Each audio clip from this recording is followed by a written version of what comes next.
Welcome to Car Shopping Questions and Answers. My mission, if you don't know me, is to show you how to pay less for every car you get. New cars, used cars, leases, it does not matter. I teach a simple seven-step formula, a simple seven-step formula for you to make sure you never overpay for a car. And the first step is going to be, we're going to make sure we decide whether we should be buying or leasing our next car. The question of buying or leasing your car is a question about how long you're going to keep it. The second thing we do is make sure any car we have right now, we have to get the most money we can for it. That is a big deal. You cannot focus on the car you're buying without focusing on maximizing the value of the car you have right now. If that car was worth 8, but somebody talked you into taking 6, you lost 2,000. So we call that an equity assessment. Then we do something called deal focused budgeting to make sure we know what a great deal should look like. Then we make sure the car we're looking for, we go test drive it. We make sure it's a great car, do some very simple 5-minute research on it on Google. Then we move into step 5, which is getting 5 offers on every car. And then we move into paperwork. Then we take delivery. 99% of that is done from home. And that's why everything we teach is called Cars from Home. In fact, everything we'll be talking about is out my new book. It's a digital book called Cars from Home. It's 5-star rated. You can Google it, and you can get your copy for 75% off in the comment section on YouTube, in my TikTok bio. You will not leave the broadcast. You'll still be able to hear us. And in my Instagram bio and Facebook, we have a link for you to get your copy. So our first question comes from hold on one second. We'll get into our first question. Keep typing your questions, y'all. So Dolan's gonna pull them all in. I just got a message that we're having a little trouble with Facebook here. So our first question though is gonna be from Vanity on TikTok. She says she wants to lease. She wants to do it in her business name though. Okay, great question. We'll get to that in 10 seconds. Hang on one second. Okay, we're on the right page. Boom. Let me see. Got my internet connection. Thursday live. Let's go. While I'm doing this, you should be typing your questions. If you're looking for a new car, if you're looking for a used car, whatever you're looking for, Deshone, I don't even know what should I be looking for. You should be typing those questions to make sure that we can get them answered while we're on here. So let me just make sure. Live. Boom. All right, let's try Facebook again. Facebook might be giving us some trouble, but we don't like to leave anybody out. So let's go. Let's see if we go. All right, looks like Facebook is freezing. All right. I don't think we're going to be able to get around this right now. Broadcast failed. Okay, so we'll focus on YouTube. We'll focus on TikTok. And we'll focus on Instagram for now. We'll figure out Facebook later. Okay. So, and that's a good question. We'll talk about that 50,000 mile a year. That'll be the next question, Dolan. All right. So, Vanity, you want to lease. Let's talk about who leasing is for. Matter of fact, no, you already know you want to lease. So let's focus on what you talked about, want to put it in your business name. So I used to work for Mercedes. Some of you may know that. I used to work for Mercedes for 5 years. I worked for General Motors for 5 years. That's where I started my career. And then I went to Mercedes. I worked there for 5 years. Now, we had a lot of people getting cars in their business name, realtors, people who use the car for business. And then you had commercial leases. Then you had people who did like big business. They were putting cars in their business name and they needed commercial financing. General contractors, electricians, things of that nature. Most people, that's not going to be you. You're like the realtor. You are using your car and you're trying to see, well, can I put it in an LLC? Now, here's the problem that you need to make sure this is not you. We've never seen a day where anyone can come on and make a video, and if that video scratches the people's ear, if it's like, oh, that sounds like something I want to hear, then it could do well, and it could be totally wrong. So we have people telling people you can put cars in your business name, but the car is not going to be used for business. And here's the problem. When the IRS comes to audit you, they're not going to be around. So what you need to make sure of is if you are putting your car in your business name, you're actually using it for business. If you go and you get a couple hundred or a couple $1,000s a year in write-offs because the car is in your business name, and then you're audited and they ask you, well, what do you do with the car? And you tell them, well, I deliver cakes to my customers. I have a home business, but I deliver. Okay, great. Okay, that passes the test. Talk to your accountant. Talk to your accountant about this because I'm not an accountant. But if you are a teacher and you're buying a car in your business name and you have this LLC that you haven't really kind of decided what your business plan is, but yet you're writing off mileage or writing off payments or maintenance on your car, you have nothing to prove when they come and audit you. And you're not going to be able to say, well, I saw people. So it's just going to be a bad look. It's going to be very bad for you. So let's prevent that by just making sure that if you're going to buy a car in your business name, you'll be using it for business. That's very simple. And if that's the case, then everything's easy. I didn't even know people were going to put the car in their business name until the deal was done. Most times, like, the realtors, the thing, people would just be like, okay, I'm going to put it in my LLC. Perfect. So what would happen is instead of a normal credit application, you do a business credit application and you be the personal guarantor. Now, some people may tell you, again, there's tons of videos out there. Oh, you can put a car in your business name. You don't have to guarantee it. I don't teach that stuff. I've dealt with people who had fleets of vehicles that could not get a car in their business name without personally guaranteeing it. They had 10, 15 cars. Now, after you get, they might have not known because there's people you don't need that much, but it's not just easy to do. Maybe there's one bank that does, but again, I don't teach that. So if somebody said to you, you can put your car in a business name, no problem, no signing, no personal liability, then I always say go learn from that person how to do that. What bank does it? What car can I buy to do that? But the majority of people you're going to see are putting cars in their business name because they're using it for their job or they have a company, and that's it. Buy your car, learn to get your car to pay the best price for it, and then when they ask, whose name are you putting it in? You're putting it in your LLC's name. Super simple. It's not a hard thing to do. It's really based on your credit, but let me tell you something very important. I learned this the hard way. When I worked for Mercedes-Benz, I had a guy who came in, he bought an S550 from me. And he said, putting in his business name, all good. Now we get to the point where he calls me maybe a couple weeks after, and he says, hey, did the finance manager put the car on my business name? I said, yeah, absolutely. He said, it's still showing on my personal credit. I said, really? Because the whole point of putting the car in the business name is if you have two cars in the business name, the income from the business should be making sure that those $1,000 in car payments don't come off your debt to income. Don't come from your when you go and apply for new credit. If they see, wait, you got all these car payments, we're not giving you any more credit. That's the purpose, is they should not show because they're under the business. But there are certain banks, and in 2019, Mercedes-Benz Financial was one of them, who even if you put the car in your business name, they're showing it on your credit report. And again, that wasn't a happy day for me, but the finance manager didn't know either. So it wasn't even like, it was like, so I've been telling everybody since then, if your goal is to put your car in your business name so it doesn't show on your personal credit, make sure you talk to a finance manager that works in that brand and you make sure that it is not going to show, because sometimes it does. Great question. Go ahead, Dolan. I see we got a lot more questions coming in, so let's keep it moving. What's going on, Alex Rios? Good to see you, bro. Yeah, good to see you.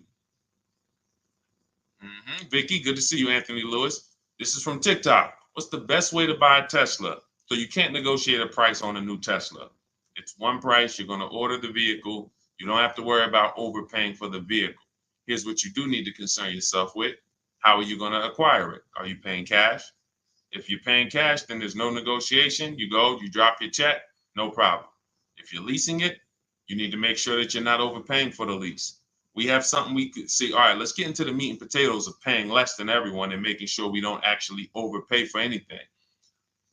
We have something, the 1% lease rule has been around forever.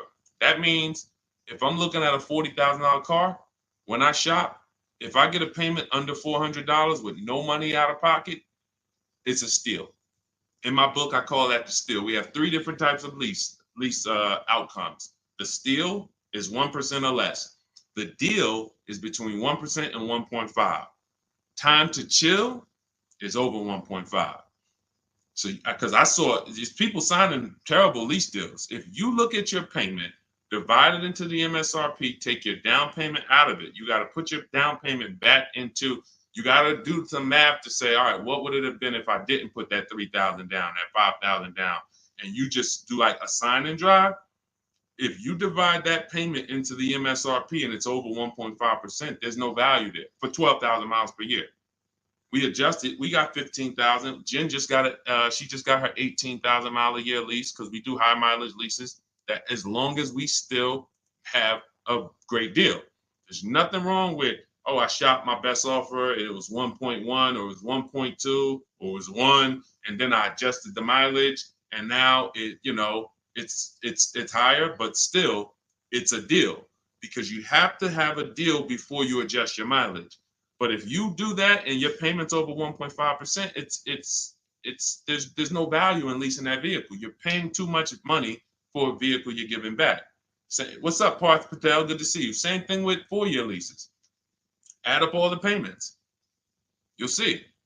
I had to create these boundaries because people didn't know they're overpaying. People didn't know why. It's too much money for a vehicle you're not going to own. Leasing is a value play. It's okay, if I'm going to spend $400 a month, what's the most vehicle I can drive for $400 a month? Well, some people for $400 a month, they're driving a $30,000 vehicle.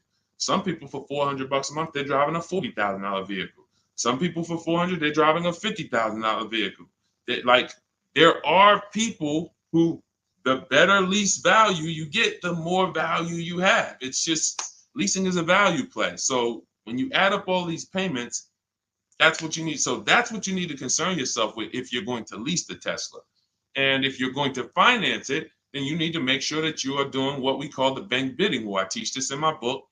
If you want a copy of my book, you won't pay the $97 price. We have a book launch offer.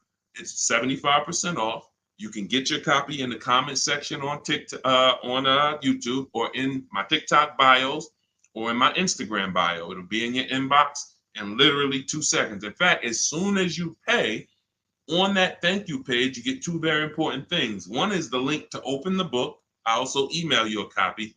And then I tell you, screenshot that page so that you can have the support email. I also have the support email for my team on the screen here on YouTube. This is only for book deliveries. Do not write us with questions. We have, this is how we help people. We have our boundaries of how we help people. I don't take questions from email. That is to make sure you get your book, just in case you type your email wrong. But in there, I teach something called the bank bidding war. So the bank bidding war is when we make banks and lenders compete for our loan. Rates are high right now. Even when rates are low, though, you should be making, you know how many banks and credit unions want to compete for your loan, but you're not giving them a chance? What's up, Jakara? You're not giving them a chance? There's tons of banks around us, online banks, credit unions, and you're just only going to Navy Federal, or you're just only going to the dealership. If you save 1 point on it, if you buy that Tesla and you save 1 point on your interest rate, that could be over $1,000. If you overpay, depending on your loan, if you're going like $50,000, 2 points could be $3,000, $4,000. So we take, in order for you to get a great deal, remember this, and then we'll pull up the next question. In order for you to get a great deal, I'm gonna make this very simple for you. You have to know that there are 3 transactions to every car deal. Not every, but if you have a car to replace, when you trade a car to a dealership, that's 1 transaction. That's why there are companies out here that want to buy cars. They don't even sell cars. They just want to buy them. They're wholesalers, and then we have companies that want to buy cars. They don't care if you buy a car from them. They just say, "Can we buy your old car?" That's one transaction. Then there are banks who want to lend to you. They don't sell cars. Hey, if we could just, can we just get in on your loan? Will you give us a chance to? That's another transaction. And then buying your car from someone, that's a third transaction. So in order for you, so when you say, all right, I need to make sure I guarantee I got the best deal, then you need to start doing what we do, which is understand there's 3 transactions and bid each one out. You can't negotiate your way to a great deal, but you can bid your way to a great deal. We get tons of bids when we're selling our cars. People who come, look at our car, looks great. They go to the accounting department, write a check. Here you go. Enjoy. Then we bid out our bank, our loan. Hey, and they allow you to do this. The dealers don't want you to know this. The banks don't even want you to know this. The banks really don't want you to know this. They allow you to bid out your loan. You can have 15, 20 lenders within a certain period of time. We do it. It takes us 2 days. Once you get your car, you can have multiple lenders access your credit and give you loan offers. Multiple lenders. That doesn't mean you go to dealership to dealership to dealership and let them all run your credit. That's not rate shopping. That's car shopping. That when they look at your credit report, they're like, okay, this person's going to every dealership they can and just letting everybody run their credit. That'll drop your credit. But finding a car, locking it up, in your case, it's going to be a Tesla, if that's where you go, and then coming home and saying, okay, now let me let Chase run this. Now let me let community credit unions get a shot at it. Now let me let Navy Federal. And hey, now let me let Lightstream. And I have resources I recommend in my bank. I'm in my book. No one pays me. None of these companies pay me. I hold myself to being a journalist in the purest sense. No one's paying me to get mentioned. This is who we use. This is who I use. So we have to know who these companies are and give them a shot at our business. And then we see, then the dealer might have 13 more banks. Then some people would say, oh, I don't let dealers run my credit. Well, you don't realize something. Dealers have tons of leverage with banks. Dealers can call because they give banks millions of dollars in loans a month.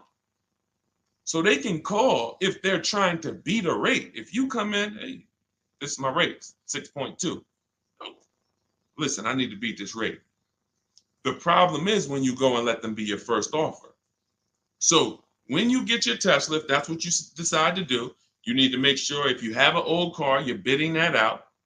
CarMax, Driveway, Carvana, Kelly's Blue Book Instant Cash Offer, AutoNation, and Car Gurus, 6 offers in 20 minutes. Competing offers. CarMax, I'm going to say that again. Listen, everybody who's been on the stream, again, if this is your first time here, type the number 1. But even if you go credit union, see, understand, somebody said go credit union. If you're not making people compete, you can't. If you came out your credit union and you said, all right, I just got a loan here. If I said, hey, bet me $1,000 you couldn't get a better rate, would you take the bet? Probably not. Because you only let one person have a shot at your business. You don't know if this other credit union could have beat that. You don't know if Chase Manhattan could have beat that. You don't know if you did. There's 20 people that want to do business. So just to go in and say, all right, well, that's the credit union, I'm going to go with them. If they win the bid, then they got the business. But welcome to the first time people. What we do here is we bid. And you're going to learn that that's the easiest thing in the world. That's why car shopping from us. Look at people like Tote, BMW, $54,000 BMW, $690 a month, 1.26. She did it from home. Did it from home. Ended up saving $8,500 off, including the rebate. $8,500. Look, Benita, during the pandemic, I would love to honestly get someone on here who leased a Kia Telluride during the pandemic. I would love to see if your paperwork, if you did a no money down deal, I guarantee you're paying $800 a month, 700, 800, potentially 900 a month. Bonita got hers for 600 a month. Look, I always keep hers because some of you say, Deshone, when is the market going to get better? We've been making below market deals when there was blood in the street. That's it. As long as you know how to make people bid, you're going to get below market deals no matter what the market does. That's what, type a light bulb or type dollar signs if that clicks. The market wants you at the mercy of it. The market wants you thinking, well, all right, I think I'm gonna go in, Labor Day. All right, I know the holidays are coming up. That's marketing. They want showrooms full of people coming in thinking there's better deals this day, but there's not better deals. There's more competition for you. You have less room to negotiate when it's full, because the car sales people, when you start asking for too much money off, they're going to just escort you out because there's going to be a line of people behind you. Listen, Mr. Jones, hey, I'd love to do business with you, but we got people walking out the showroom. It's it's a busy day. We don't have enough salespeople. This is the best offer. It's less leverage when you go in there on a weekend. It's less leverage when you go in and the place is full. It's all perception. They're ringing bells. You're like, okay, everybody's buying a car. I don't want to leave here without a car. That all works against you. That's why it's not about the market. It's about you understanding that I can get great deals today when I learn to make people bid while I sit at home. And that's what I want you to get in my book, Cars from Home. It's a digital book.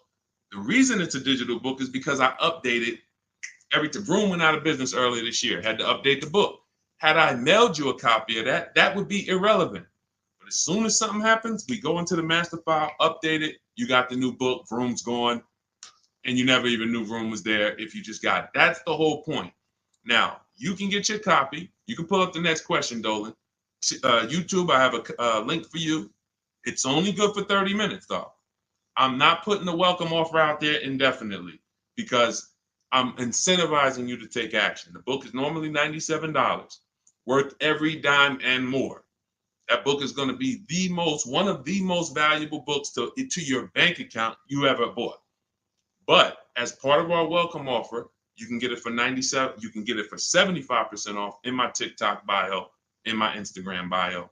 Go there now, get your copy, come back to the stream. Make sure you save the thank you page because that's where your book is. I'll email you a copy as well. And that's where the support email is, just in case you look in 10 minutes and that book's not there. It's usually because there's a typo in your email, but you'll have the support email so my team can get it for you.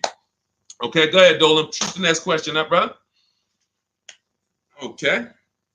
And could everybody who's enjoying the broadcast share this with one person? I appreciate you. Gail from YouTube, how are you? Should age be a factor if you lease or finance? That's a great question. Oh, she's 70 years young. No, it's only a matter of how many years you're keeping the car. I'll give you an example. Felicia came in she started working with us, pandemic. I might have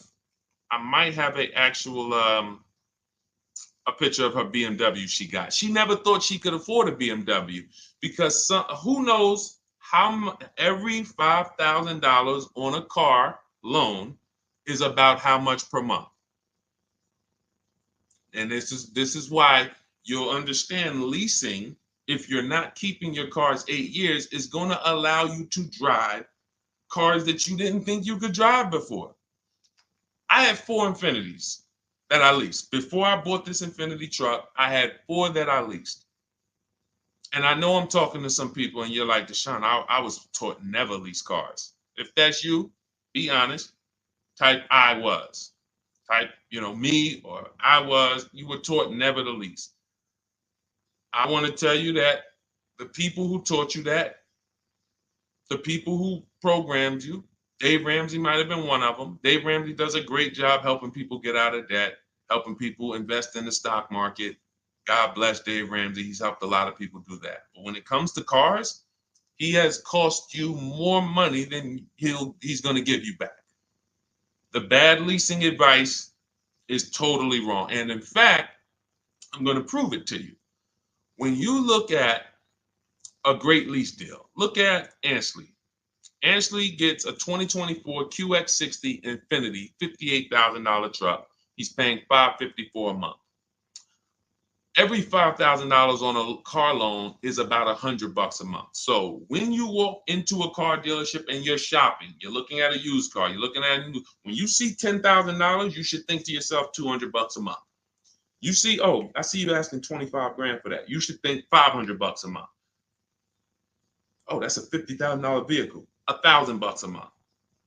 Because here's why that thinking will protect you, because that's based on a 5-year loan. The max I'll ever recommend you go is on the 6 years. You can go 6 years. But anything longer than that, now you're in the 40-year mortgage category. What do you mean 40-year mortgage? Who didn't know that there were 40-year mortgages available? I'll do you one better. Did you know there's 50-year mortgages available? Did you know that? Who right now would sign up for a 50-year mortgage? Anybody? We got a bunch of smart people on here. Anybody signing up for a 50-year mortgage? No? Okay, I didn't think so. So when you go in and you see $1,000 car and you say, all right, every 5,000 is $100 a month. That's going to cost me about $1,000. If you go in there like a lot of people do, and this is again, look, I gotta break the bad news to you. I know that some people like Deshone, I don't like bad news, and you're not gonna like what we do here. That's just it. But here's the thing: I don't leave you there. I give you the bad news to try to show you how much money you're losing, so that you can actually snap into it and get serious about this and start winning the way we win. If I just come to you and say, you're doing so good, your car deals are just so good, that used car you bought, man, you really paid a great price for it. You really got a quality car. You got a below market deal, but let me help you do better. You'd be like, no, I'm actually doing good. I have to come to you and let you know that if you don't know the new price of the used car you bought, you don't know how much it was when it was new. How do you know how much discount you saving? All of these things that is like bad news first, that's what we got to do. So when you say if you don't know that every 5,000 is $100 a month, here's what you do. You go into the dealership and you say, all right, you look at the same $50,000 car that should register at about 1,000, and you say something like this. Could you get that to like 700, something like that? Okay, how much money could you put down?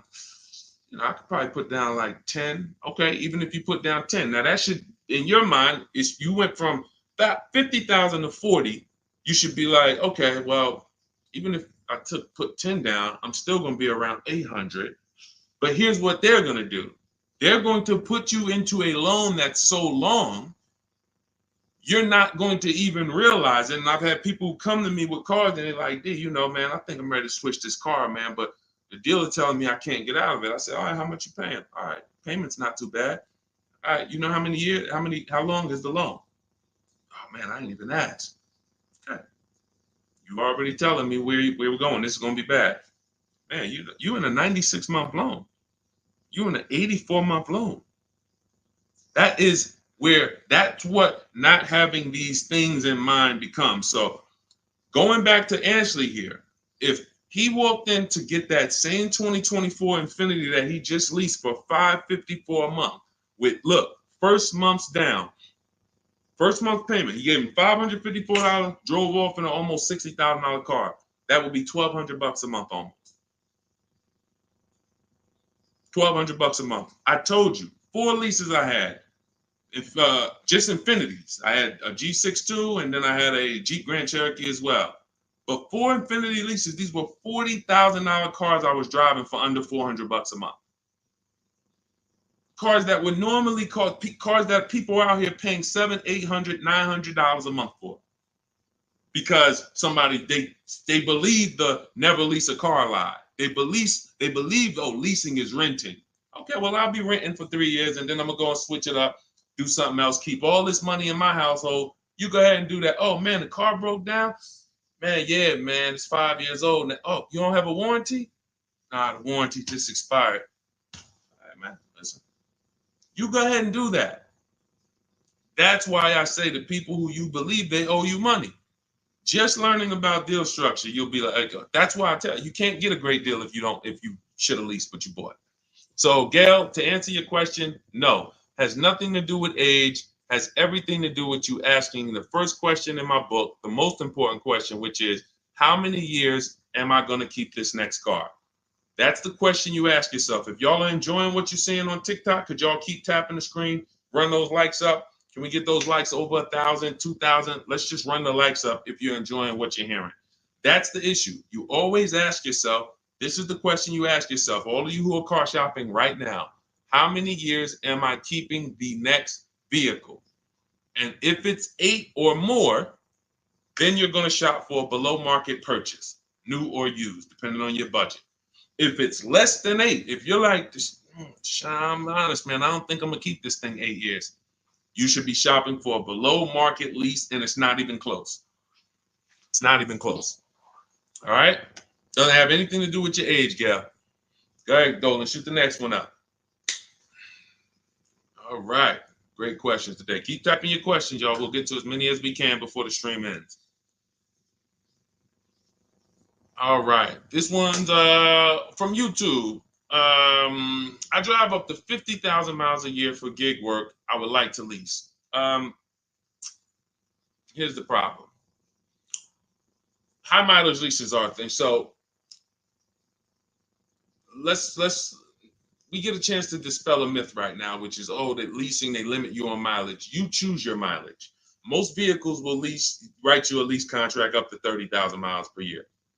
And I learned this when I was a manager at Hyundai for 6 weeks. It was a rough dealership. It was on the highway.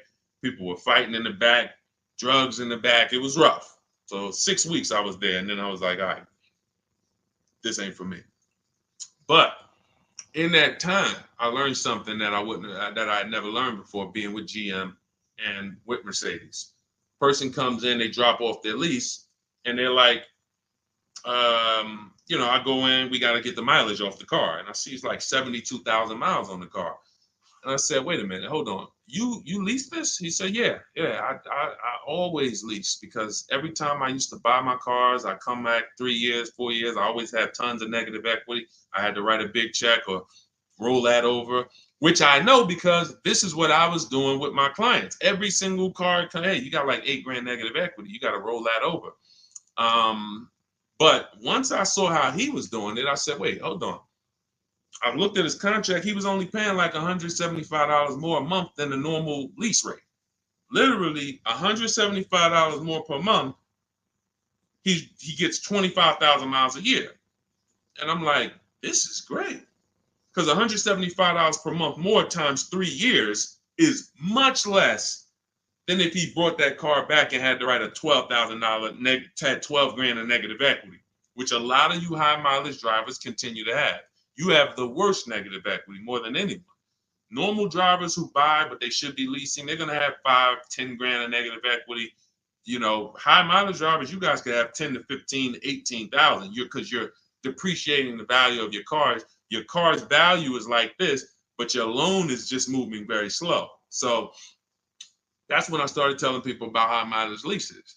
Now, I haven't, in your particular case, what I would probably recommend, I have 2 high mileage strategies in my book for short-term people. One is a high mileage lease. One is something I call two cars, one payment. 2 cars, one payment is I'm going to buy my first car, or you may own a car now, and you're going to pay that car off. So let's say I'm you and I'm putting 50,000 miles on the car. You should be, quite honestly, paying these cars off sooner than later. You shouldn't be taking 5- and 6-year loans like everyone else, because I would assume with you putting 50,000 miles a year on a vehicle, that vehicle is making you money. So what you're doing when you take a long loan is you're just pushing your losses to the back.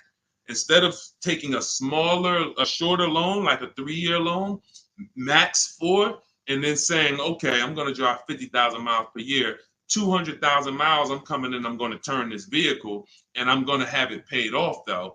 What you're doing is say, all right, I want a lower payment. Instead of a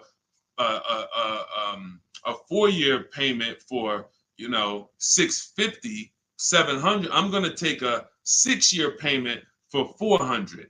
So what you're doing, you think you're winning, but you're actually losing, because it's like that extra $250, $300 a month you're making is actually not profit. You're just you're pushing your losses to the back, because when you come back in 4 years and that vehicle has 200,000 miles on it, it's going to be worthless, but your loan is going to be like 17 grand still. You're going to owe so much more money, and you're like, wow, what do I do with this now? You have to roll it over. So the solution would be to take a shorter loan, take a shorter loan, and then turn the cars when you're ready to. They're paid off though. So it's a couple years old, it might be worth 5 grand, 7 grand. So now instead of you actually having negative equity, taking losses in the back end, pushing that loss to your next vehicle because you're rolling it over, you actually have an asset now, 5 grand, 6 grand, 8, that you can use towards your next car. But it's all about knowing I'm going to take less profit per month. I'm not going to take the most profit per month and think that I'm going to be able to do this. So now, if you say, if the 2 cars, 1 payment strategy is, you would actually pay off 1 car and then you lease a nice car. So you maybe lease, once my first car is paid off, it has 2, and that first car needs to be something that is known for going 300,000 miles. Literally, very, very important. That first car, you need to, it's Honda, Toyota, something that you can look at the records and say, yeah, these cars go 300,000. Because once you actually get that 300,000 on that car, you still may want to keep it because it's highway mileage. It's highway mileage. So I'm gonna have my car that I put my mileage on. I'll put maybe 25,000 on that Honda a year, or even 30,000, and then I'll have my lease that I lease for like 15,000 miles a year, or 20,000 miles a year.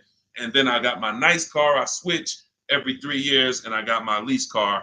I got my mileage car to balance it out. That's 2 cars. You're always gonna have 1 payment.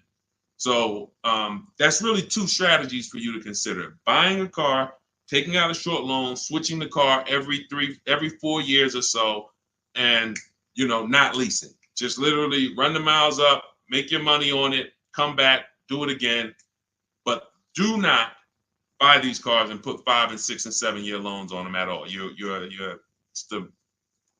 That's what most people are doing, by the way. All right. Go ahead, Dolan. Great question. Great question. I love this stuff, man. I love this stuff. Kino, I see you.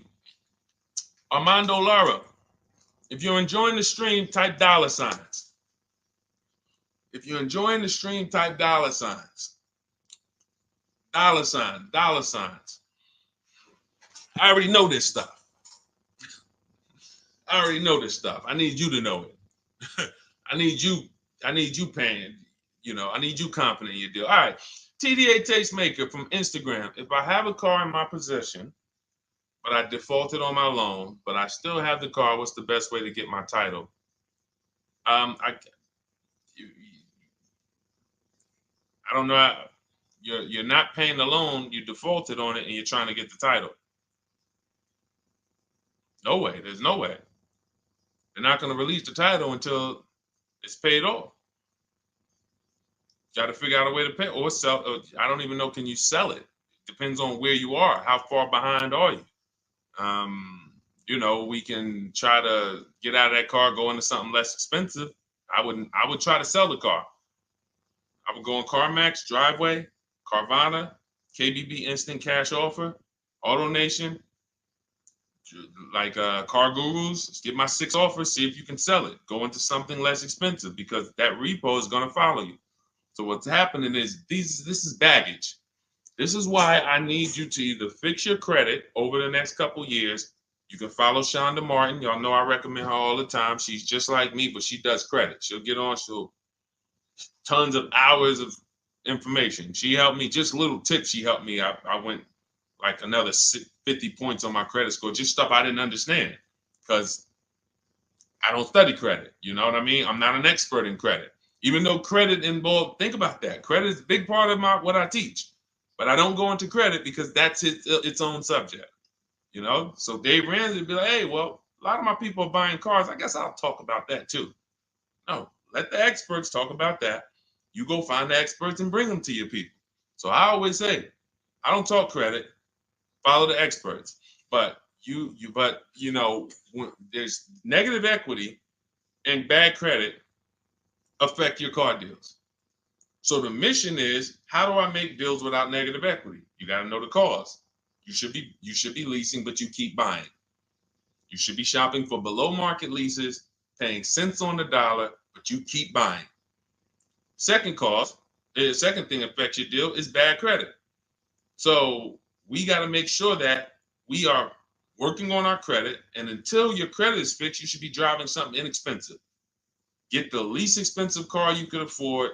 I mean, that'll Facebook Marketplace, drop $2,000, $3,000, $4,000. Find someone who's an owner. You want to find someone. I picked up a car because I work from home. We have another car. We got the Infinity truck. I picked up a car from a grandfather. He was 98 years old, and he owned it for 10 years, and it had 70,000 miles on it. It was an '08. I said, listen, how much? He said, $3,700.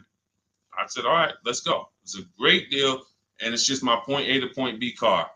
Why do I need a car that I'm going to tie up a bunch of money in to go? I drive that car 1,000. If I drive that car 100 miles a month, 200 miles a month, that's a lot. You have to know, and I call this in my book, the SMART strategy. It's called saving money at the right time. If your credit is not right, you don't need to go out and try to flex.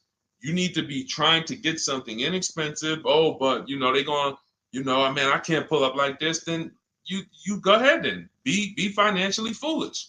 Go ahead, pay 19%. Go get the Dodge Charger you want and pay 20% on it. And you're gonna overpay for the car. Go ahead, do that. But don't say I told you to do that. So what I'm doing is I'm getting an inexpensive car that I'll find on Facebook Marketplace that an owner has had in their driveway. They know everything about it. Pick it up for a couple grand. Don't buy from these dealers who pose as owners who just got the cars from auction. You ask them, hey, how long you had it? Hey, what happened? They don't know anything about it because they just got it. And I'm getting an inexpensive car until my credit is established. And what I would be doing is literally driving that car for 18 months or 2 years, getting my credit right, and then I'm going to lease something brand new. And be like, Dad, so you just went from that car to pulling up with something brand new? How you do that? I had a plan. That's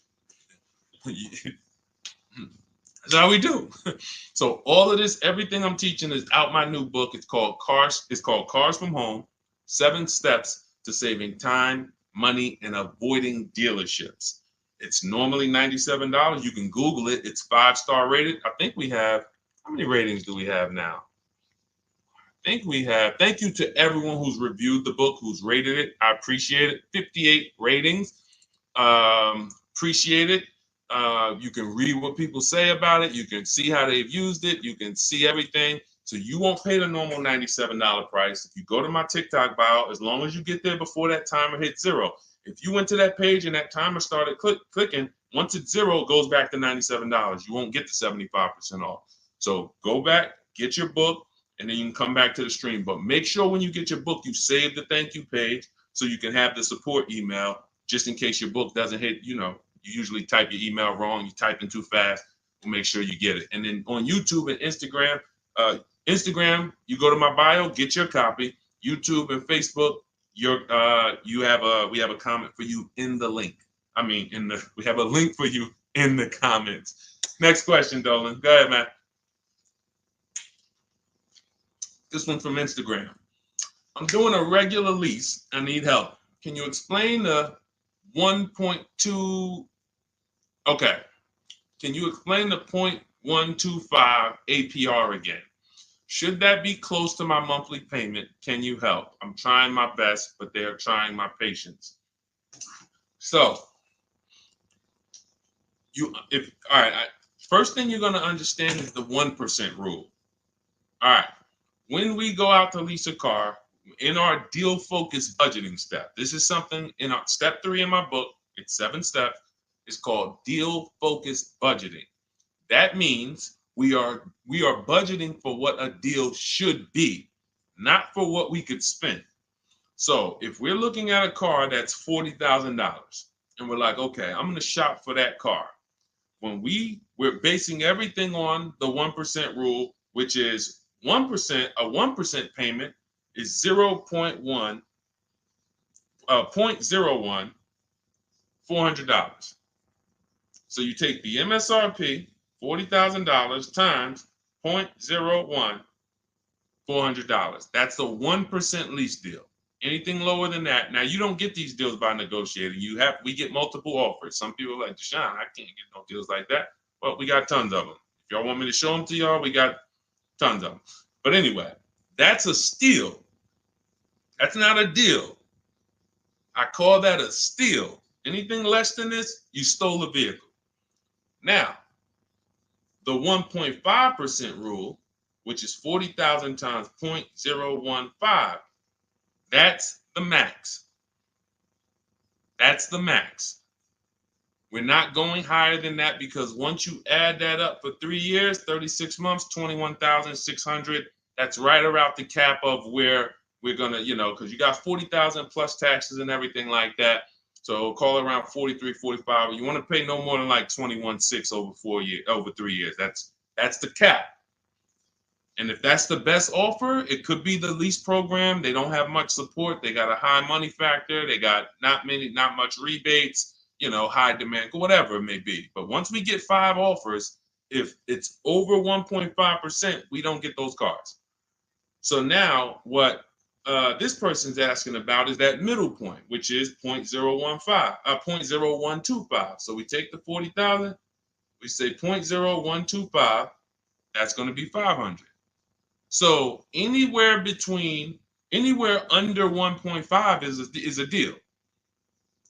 Anywhere under 1.5 is a deal. The lower it is, the better it is, the more value it is. But the lower it is, how does it get lower? You're not negotiating it lower. You're getting once you see all your offers, if your offers, and again, I don't know your name because it's not on here, but if your offers aren't $175 to $200 a month difference, then you didn't shop right. When you're looking at those 5 offers, thank you. I see everybody sending gifts on TikTok. I appreciate it. I forgot. And can y'all double tap the screen? Just get those. Can we get to 1,000 likes on here? Can we get to 1,000 likes on here? Can we double tap? Can we just keep tapping the screen? If y'all enjoying y'all spending time with us, can y'all help us get to 1,000 likes? Appreciate y'all. So this is where this is a midpoint. But here's what you don't do. You do not go into the, y'all done flew. Y'all about to fly past 1,000. Look, on 10 seconds. Shout out to TikTok. Appreciate y'all. All right, so you don't go in a dealership and say, oh, well, get me to this. I want to be at 1.25. I want to be at 1.5. No, you don't do that. Because here's the thing. Ansley, he got a 1% lease deal on this Infiniti. Look, Jen on her Subaru.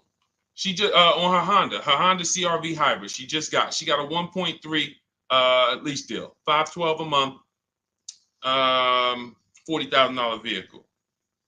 You don't go in and say that. You shop the offers from home, and if y'all want to do it manually, you can talk to sales managers. You can try to get this done manually. We do this totally by email without talking, because I know you probably don't like talking to car dealers. Am I right? Would I be right by assuming that? So she didn't know that her lease was going to end up at 1.3 when she shopped. Ansley didn't know it was going to be 1%. Look, Kimberly got a Maserati. Let's go to some luxury vehicles, because sometimes people think, oh, well, remember, I worked for Mercedes before I came and started teaching. So the formulas are the same, whether it's a Bentley, whether it's a Rolls Royce, the formulas and the principles don't change of multiple offers. Look, Kimberly gets a Maserati. She's paying, it was a $91,000 vehicle, 92 almost. She's paying $944 a month for it. It's a Maserati Grecal Modena, $92,000 vehicle. She's paying $944 a month for it. She didn't know that she was going to save $20,000 off. This is the other post. Look, she didn't know they were going to knock $20,000 off the selling price. You don't know that. You come in, you trust the process, you get the multiple offers, and then you look at the best offer. If the best offer, whatever the best offer lands at, as long as you see a bunch of other higher offers, now you know you shopped the market correctly. You found the 20% dealer, we call them, that beats all their competition. And now there's your deal. This is for new cars and leases. Used cars, different strategy. Different, still multiple offers, multiple options, but it's a different strategy. That's in my book too. But I want to make sure you understand this. That is how you do it. The 1.2%, 1.25 is just a middle ground. But when you shop your offers, just make sure they're all under 1.5 and then pick the best one. If the best offers is over 1.5, you got 1.6, 1.7, 1.9. That's a bad lease program. That means there's no support there. As long as you see a spread, if there's no, like, man, all of these offers are over 1.5, it's a bad lease program. High interest rate, probably terrible residual, no rebates, no incentives. That dealer who's the lowest is discounting the car. It's not their fault. They can't help the lease program. So the better you get, the better the lease program is. When you shop, you'll be closer to 1. The tighter the lease program is, when you shop, you'll be closer to 1.5. But as long as you're under 1.5, it's great value, much better than buying, paying cents on the dollars. It's a win. All right. Go ahead, Dolan, shoot the next one in. And I think y'all see, I have to answer these questions thoroughly. If y'all will want me to zip through them, let me know. Type zip or type either Z for zip through or D for details. Because listen, I'll run it however y'all want it. If y'all want me to do these quick, don't go into the details, just kind of give us the zip answers, then I'll do that. But I see a lot of people talking about, okay, they want it in detail. Perfect. That's what I thought. So we're gonna keep it going that way. Now, T, on TikTok, you said, "Can you do my deal for me?" So here's the thing. People say, "Deshone, can you come to the dealership with me?" I don't go to dealerships. That I'm trying to get you not to go to dealerships. So, but we do have a look. If you can go to my TikTok bio, you can see there's a button there that says "Shop with Deshone," and you can see if you qualify to shop with me. Because everything I do is from right here until we go test drive. Until we go test drive. So, but if you want to learn how to do what I do right here, and you want to do it together, go see if we qualify to shop with each other. I don't shop with everybody though. I can't. So go there. That's a separate thing. And let's go. I think we got time for a few more. This one's from Instagram. I'm looking at a 2024 Mazda CX-5, $39,445. I see a fee listed. What is silent security? That's what 80% of dealers do. See, don't try to change 80% of dealers. They are going to actually charge you as much as they can. When you negotiate with them, they're going to say, "This is my best price." They're not lying to you. That's their best price. That's not their competition's best price. So when you're sitting at home, unfortunately, I think you could be from this mindset. Deshone, aren't all the Mazda dealer prices the same? There are people who think that. There are people who think like, okay, it's like the Apple Store. Like Apple Store next to me, Apple Store in Santa Clara, California, Apple Store in here, it's gonna be, these are all the same price. I'm gonna just deal with who's closer.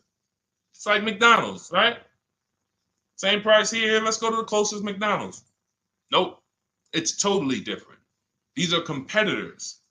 These are competitors, individually owned franchises. They compete against each other and they try to beat each other, which is why when you get to a dealership, what don't they want you doing? I want to give y'all some time to type this in. What don't they want you doing? Once you sit down in that seat, if they can get you to sit down in that seat, which we don't do. We never talk numbers in a dealership. We're there to test drive. What don't they want you doing when you're in a dealership? Y'all don't need to hear this from me. You've experienced it. They don't want you leaving. Thank you, Smokey. Thank you, Smokey. Newberg, yes. They don't want you to leave. Luis Soto, I see you on Facebook. Don't leave. Look, you had, so now, see, as we pull back the curtain, there's new brain cells that are being developed now, things that you weren't aware of. Now you'll see why. That's why. Because the last thing they want you to do is shop their competition.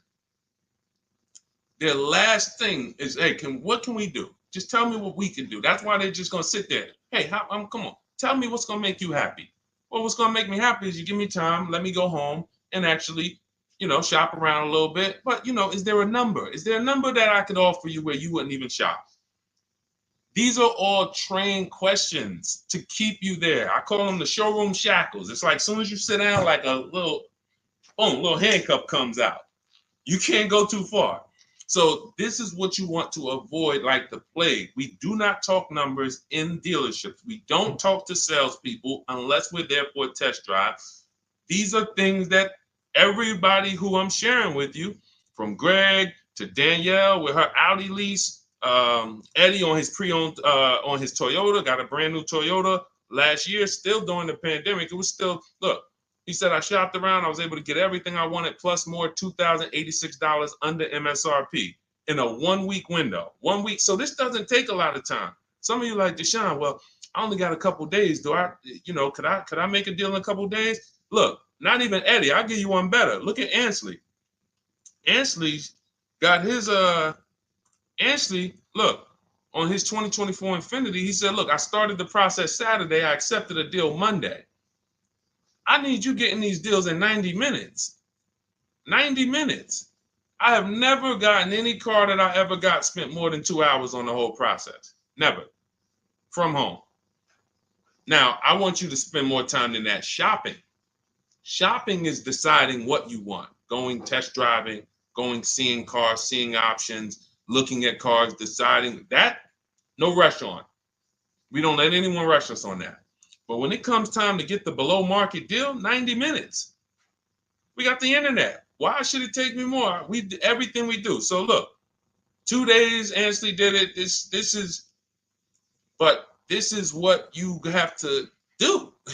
Like, get out of that old process of being trapped in dealership and realize, Messing King, the dealership you're looking at is just one of many. The whole area around us is one big marketplace. If there's 25 Mazda dealerships around us, you're going to know. I'm talking to all of these people. They're fighting for my business in my email. They blowing my email up. They all want to sell me a car, and may the best dealer win. It's empowering. It's beautiful. So everything is in my digital book, Cars from Home, 7 Steps to Saving Time, Money, and Avoiding Dealerships. You can get your copy for 75% off as part of our welcome offer. How the heck did we go from 500 likes to 3,200 likes on TikTok? Shout out to y'all. We on 2 TikTok channels right now. But y'all done blew this one up. Appreciate y'all. In my TikTok bio is your copy of Cars from Home. You'll also get the bank bidding war blueprint for those of you who are financing, and teach you how to make banks and credit unions bid, and everything step by step. You won't pay the normal $97 price. You get there before that timer hits 0. You'll get it for $24, which is 75% off. Same thing in Instagram. Go to my Instagram bio now. Before the timer hits 0, you only got 30 minutes. Get your copy for $24 instead of $97. And on YouTube and Facebook, we have a link in the comment for you guys to get yours for 75% off. All right, Dolan, let's roll with I think we got time. Let's see how many. Go ahead, shoot the next one up. Looking at the clock.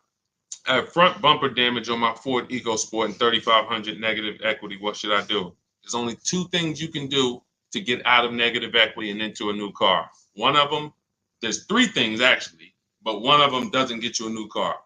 Negative equity, I call the bad credit for people with good credit. It's the only time I see people will walk in the dealership with a 750 or 800 score, they leave with no car. Negative equity stalled the whole deal. So what you want to do is you get your bids, Young King, you get your bids from these companies, CarMax. This will take you 20 minutes. This is step 2 in my book, the equity assessment. We need to know what the real equity is, what the real negative equity is, and we don't do that based on an algorithm typing in 2,000 this, and then in 5 seconds This says, oh, your vehicle's worth this. Now go fight for it. No, we get offers. So you're going to go to CarMax, Driveway, Carvana, Kelly Blue Book, Instant Cash Offer, Car Gurus, and Auto Nation. You get those 6 offers. Now, the best thing for you to do is to close the gap and pay the difference. So whatever your highest offer is, if you have the money, I will pay the difference, because none of those higher offers are going to be as good as no dealer is going to be able to get close to your highest offer over there. Now, a thing for you is if all your offers are under 10 grand, you can list that car on Facebook Marketplace. I would sell it privately if the offers are around 10. Once you get to like a $12,000 car on Facebook Marketplace, you're really limiting your options because people need loans. So not too many people can come in and stroke a check for 10, 12 grand. So your buying pool is going to be limited. But I would go that route, because if they come in and they pay you $2,000 more privately, now you might only have to come up with $1,000 or $1,500 to close the gap. I would prefer you to do that, because then you get to do a clean deal. You get to go shop for a car, or when you're shopping for your car, once you get it, you're selling your old car to this buyer, and your deal is clean. You don't have to roll any baggage over. Now, if you can't pay the difference, you now have to bring baggage over. And unfortunately, you have to do what we have a curse word here. We don't say it much. I don't like to use it. It's a curse word. It starts with a T. Does anybody know the word that we use? Something we don't do. We don't do. But you're going to have to do it if you can't pay the difference between the negative. Thank you, Ivan. Trade. Thank you. I love my people. Man, listen, man. I love the people who locked in. You could tell the people who just like, man, Deshone, listen, I hear you, bro. My money's important to me. I can't be out here on a stream with you and not be getting what you're saying. Like, my money means something to me. Correct. Trade. We don't trade, because again, you're not going to get the most you can get for your item trading it. You get the most doing what I told you to do over the last 90 seconds, which is putting it on the market, multiple offers, competing, blah, blah, blah, blah, blah. So if you have to trade, then what would happen is you would have to shop for your vehicle, get your best offer, and then once you get your best offer, you would have the used car manager look at your car and say, okay, we're going to roll that over. So, if your best offer over here would have resulted in $3,500 in negative equity, when you get your best deal here, they're going to now, it's probably going to be $5 grand in negative equity, because they can't pay those prices that Carvana and Driveway and Auto Nation, they can't compete with that. So now here's what you also could do, which I hope you don't do. You can go into a dealership and just say, hey, can you trade me out of that into a new car? I want to lease or I want to buy something. And they'll pretend you won't even understand the numbers. They'll just be like, all right, what payment you want to be at? You won't understand how much negative equity you have. You won't even understand that. Yo, dad, y'all, how I end up with 6,000 negative equity from y'all? Oh, because you just let them merge the deal. You gave them 2 chances. So what we do is we shop for our new car, get our bids, or if we're looking at a used car, we use my multiple marketplace strategy in my book. We get our deal. We find our best used car. Once we lock it up, now we already know those prices. We know what our all-in price looks like, because whenever we get a price, we get it all in, taxes, everything in. And now it's like, all right, can you tell me how much you would pay me for my car? So now it's like, oh, okay. Now you can see, oh, it's 3,200 in negative equity. You need to see the numbers. You don't need to. I want you to see them so that no one can be pulling the wool over your eyes when it should have been 3,200 in negative equity, but they're going to turn it into 6 because you just came in and said, all right, y'all get me into a car. Just make the payment nice. So we always separate our transactions and bid them out, even if we have negative equity. That's not going to change. But in your particular case, if you have too much negative equity, you can't pay the difference. You lose the ability to bid out your car, which is a major part of what we do. We bid out our car so we can maximize that. If you can't pay the difference, you now have to trade, and one step of the bidding process you can't do, which is why I say stay out of negative equity. You should be going into a lease. It's no way. Only people who should be going from negative equity to another finance is if you had an emergency. which means like, okay, Deshone, I had a small car and my wife just had twins. Like, I had a two-seater, I had a coupe. She's having twins. Now we need a bigger car. I was going to keep it 8 years. I was going to keep the car 8 years, pay it off, keep it. But now this doesn't work for me anymore. The next car you buy needs to be kept 8 years, because if you go from negative equity, go finance another car, not lease it, and then take out another 6-year loan, and then 3-4 years in, you're like, okay, I'm gonna switch again. Now more negative equity. Instead of 35, you're gonna be at like 7 or more. And then, oh, let's roll that over. And it's just a repetitive cycle of always having a car payment, never paying the car off, and always have it paying for your old car in your new car. Negative equity, the devil to your car deals. The bad credit for people with good credit. Stay out of it.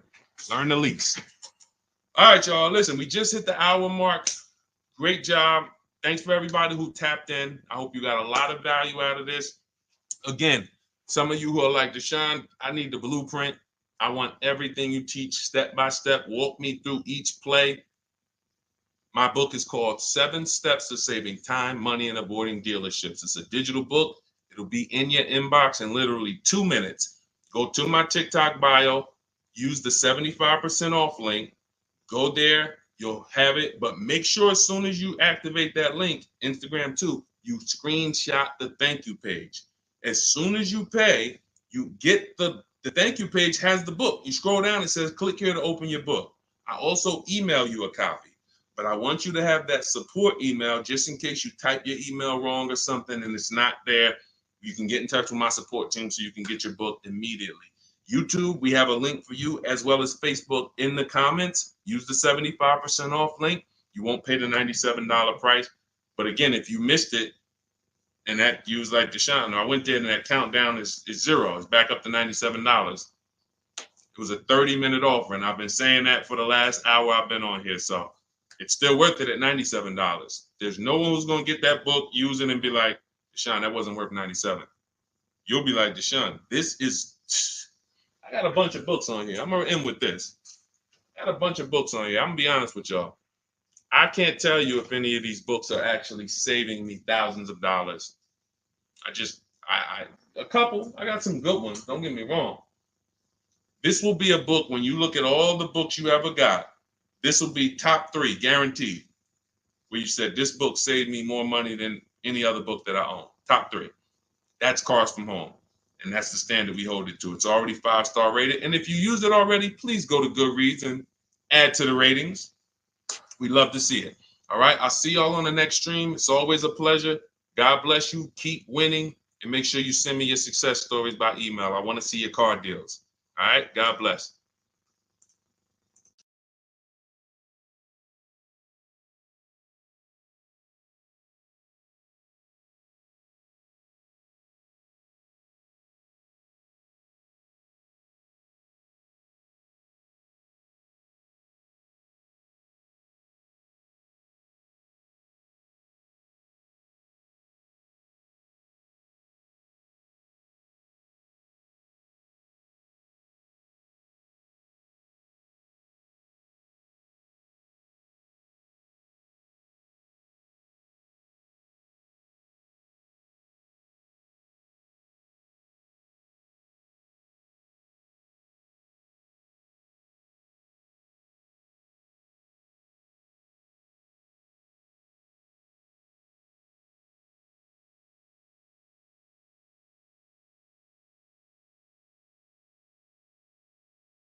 All right, we're live with car questions and answers right now. If you are car shopping, I want you to type a 1 in the comment.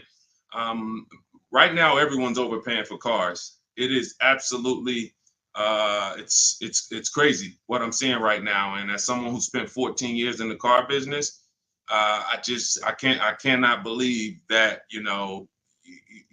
people used to take car buying, people used to get okay deals.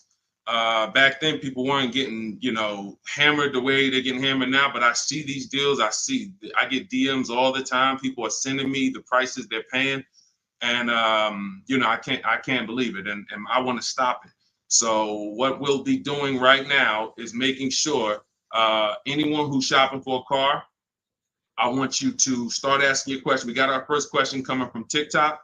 As you come in, share the broadcast with some, if you enjoy it, if you're enjoying what you're hearing as we talk over the next hour, tag someone in, because most likely one of the people that I'm talking about who's out here overpaying for cars is someone you know. So no, I guarantee you no one will ever be mad at you sharing my page with them. I don't tell jokes. I don't waste time. All we talk about is thousands of dollars and how to make sure you keep it in your pocket. This whole live will be sponsored by my new digital book. It's called Cars from Home, 7 Steps to Saving Time, Money, and Avoiding Dealerships. Everyone who types a 1 in the comment on Instagram and Facebook, I'm going to send you a link to get your copy at 75% off.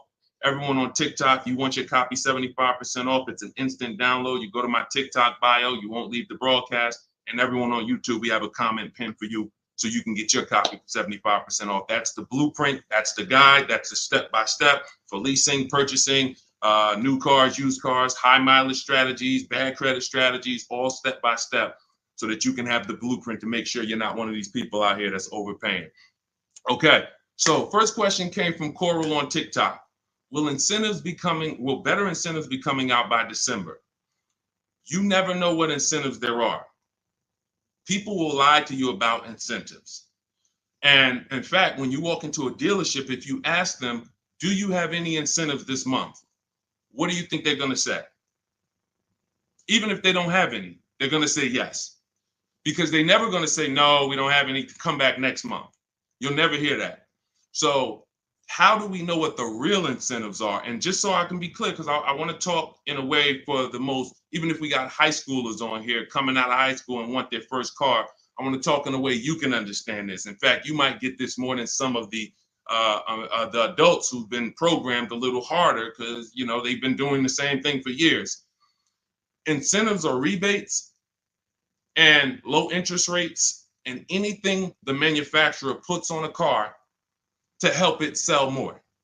So it could be a military rebate. It could be a conquest rebate. Conquest rebate is a rebate for a competitor's car you own. So if you're buying a Lincoln and you have a Jaguar, they might have a conquest rebate, a loyalty rebate, dealer cash, which is not a rebate. It's just literally cash that the dealers get to make deals with. It might be $1,000, $3,000 dealer cash. Federal rebates, we're seeing a lot of that with electric vehicles.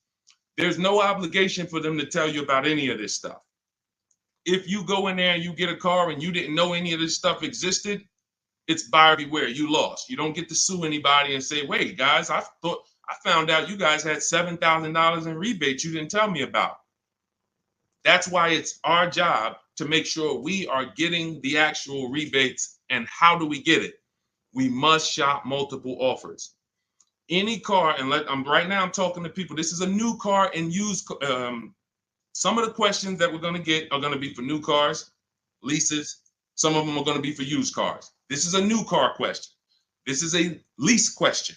Anytime you hear somebody really focusing on incentives, the only incentives you really get for used cars is if you're buying a certified used car, you might see a low interest rate. That's really one of the only incentives. A certified Honda might have a 1.9 interest rate. You're not going to see that. You're not going to see any rebates off a used car. But when it comes to new cars, oh my God, like I said, you could be $5,000, $10,000, $15,000 in rebates. In fact, Sean right here, check this out. Sean, who picked up his F-150 Lightning, I'm showing it on YouTube. So I know you guys on the other platforms can't see it, but on YouTube, Sean got an F-150 Lightning and the rebates totaled $15,500. When I worked for Mercedes, I sold a Maybach. It's actually called Maybach, but you know, most of you guys probably know it as Maybach. It had a $20,000 rebate on it. So if you come in there, somebody asked yesterday, we were live streaming, right? And the guy's like, how do I get them the invoice price? Invoice price, that's 2004 internet stuff. Without knowing that you're getting the biggest discount and all the rebates, you got nothing. And that's what you need to know. How do you do it? You got to realize 4 out of 5 dealers are going to lie to you. They're not going to tell you about all the rebates. They're not going to tell you about some of the rebates. They might say, hey, we don't have any rebate. And then later they'll bring them. The only way for you to get them is for you to get multiple offers so that you can see that. I always suggest 5 offers. I have a strategy in my book called the 25 to 5, where we connect with 25 dealers online. That gets us 5 offers. If you want to do it manually, you can pick up the phone, you can call, only ask for sales managers. Do not deal with salesmen if you are going to do this, because then you're going to be, I'm telling you, I spent 14 years in this business. Only if you're going to do it my way, you'll do it only by internet, no talking. If you're not getting the book, if you don't have my book, then you say, all right, I'm going to do it the manual way. Call, only speak to sales managers, or your life is going to be hell trying to get these offers. And you need to get at least 5, because as I said, once you get one offer and you be like, oh, wait, this person took off $1,000. That's their best offer. Then you get another offer. Wait, this person took off $3,000. That's their best offer. Oh, this person said it's $3,000 rebates and they took off another $3,000. They saved me $6,000. Oh, that's their best offer. Then you're going to start to see how people are out here overpaying, because they're not shopping multiple offers. They're getting one quote, going into their local dealer and saying, okay, do the best you can. And then they're signing just the deal, feeling, oh, I negotiated for 6 hours. This got to be a good deal. No, it's not. So you must, don't worry about what a day, Coral. Don't worry about, oh, the incentives will be good in December. Shop now, see what the incentives are now, and then shop them again next month and see if they change. And then in the holiday time, shop them again. But you're doing this by phone, or in my case, we do it by email. You're never going to be able to do this going into dealers. And I think for those of you if this is your first time on a broadcast with me, type first. First time you've ever been on a live stream with me, type first, because you may not be familiar with anything we teach here. Anything we teach here. And so this is going to be an unlearning process for you. I see you, Arlie. Good to see you. Okay, I see you, user 609. You don't have a name, so I see you, Nadine. Welcome. I see you, 357 Scene. I see you, I Spent Cinematic on Instagram. I see you, Just Too Blessed on Instagram. All right, well, type up everybody who's been with us for a while. I want you to type welcome to all the first-time people.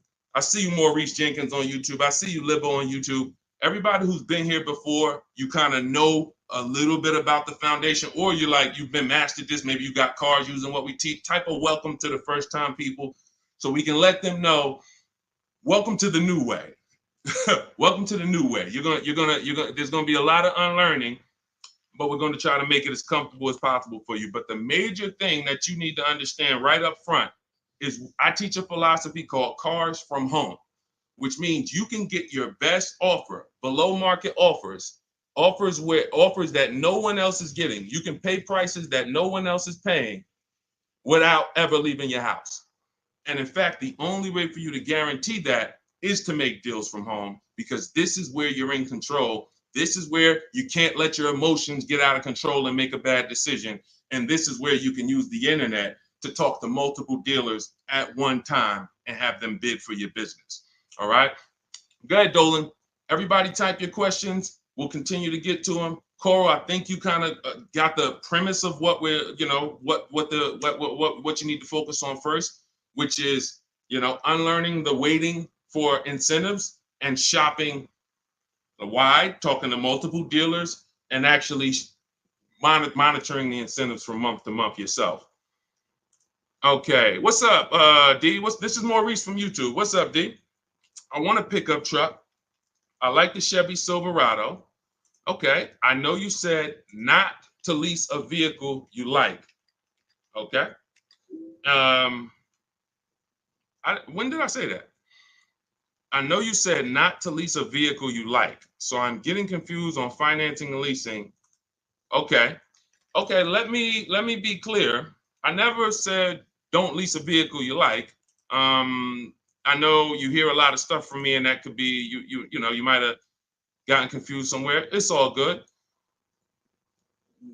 Here's how who's ready to finally put the leasing versus buying to bed forever. If you're ready to put The leasing versus buying. All right, Deshone, I hear, should I lease or should I buy? If you just type ready. If you're like, you know what? I hear videos from you, Deshone. I hear people from, I never used to hear videos about leasing 3 years ago. Now all of a sudden everyone's talking about, hey, you should be considering leasing, ready to consider leasing. I love numbers. And I love making the numbers easy for you. If I can't make the numbers easy for you, then I can't do what I'm called to do.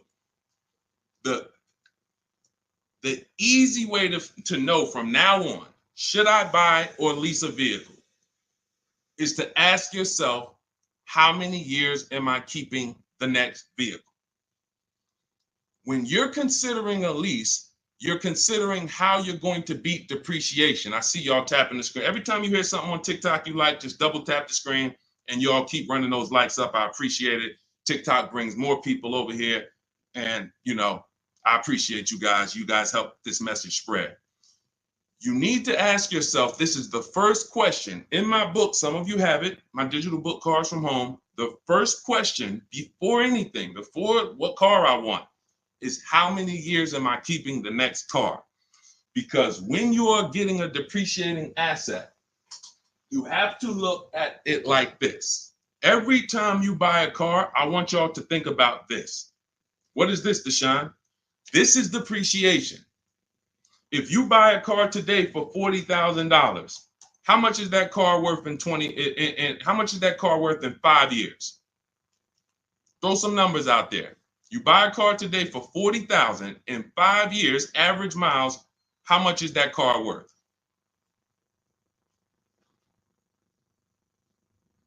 How much is that car worth? Throw some numbers. 22. That's a good estimate.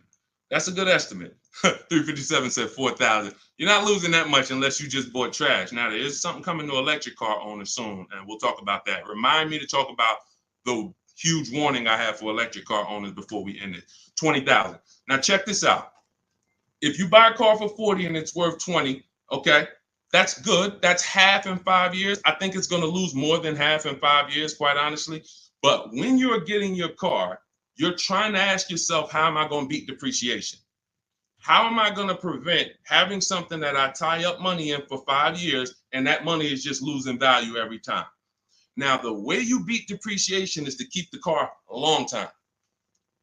Who has a car outside right now that they've had it more than 8 years? Type me. You know, if you have that car more than 10 years or 8 years, 10 years, you're not worried about what it's worth. It's going to be worth the same next year, about the same next year as it is today.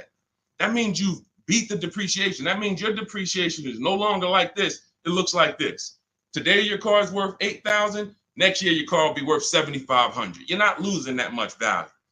Now, if that's not you, Deshone, I don't keep a car that long. 8 years, are you kidding me? No way I'm keeping a car that long. You should be shopping for a lease. Because when you get a below market lease, let me show you what a below market lease looks like and why there's no comparison to a below market lease versus a person who's buying. I'll take a random deal. Let's take Rosalie's deal. Rosalie she just got an Infiniti. I'm showing it on YouTube. Y'all can't see it, but I'll spell it out for you. She just got a $60,000 Infiniti truck. She's paying $592 a month, no money down. She gave him $592, drove off. Now, she got that price by getting multiple offers like I teach. You're not going to walk into a dealer and get that price. She contacted dealers online, had multiple dealers submit offers. The best dealer came in at $592 for a $60,000 vehicle. That's what we consider a 1% lease or less. Major value is the 1% lease rule has been around for a long time. $592 a month for a $60,000 vehicle. On the opposite end, we got people going out buying that $60,000 vehicle. If they did no money down, that's a $1,200 payment.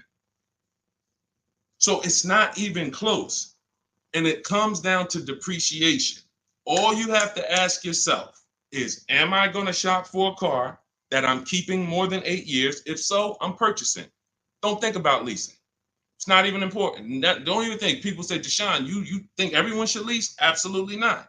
If you're somebody who has the discipline and values to keep a car 8+ years, you should not be leasing. You should be shopping for a below market purchase, new or used.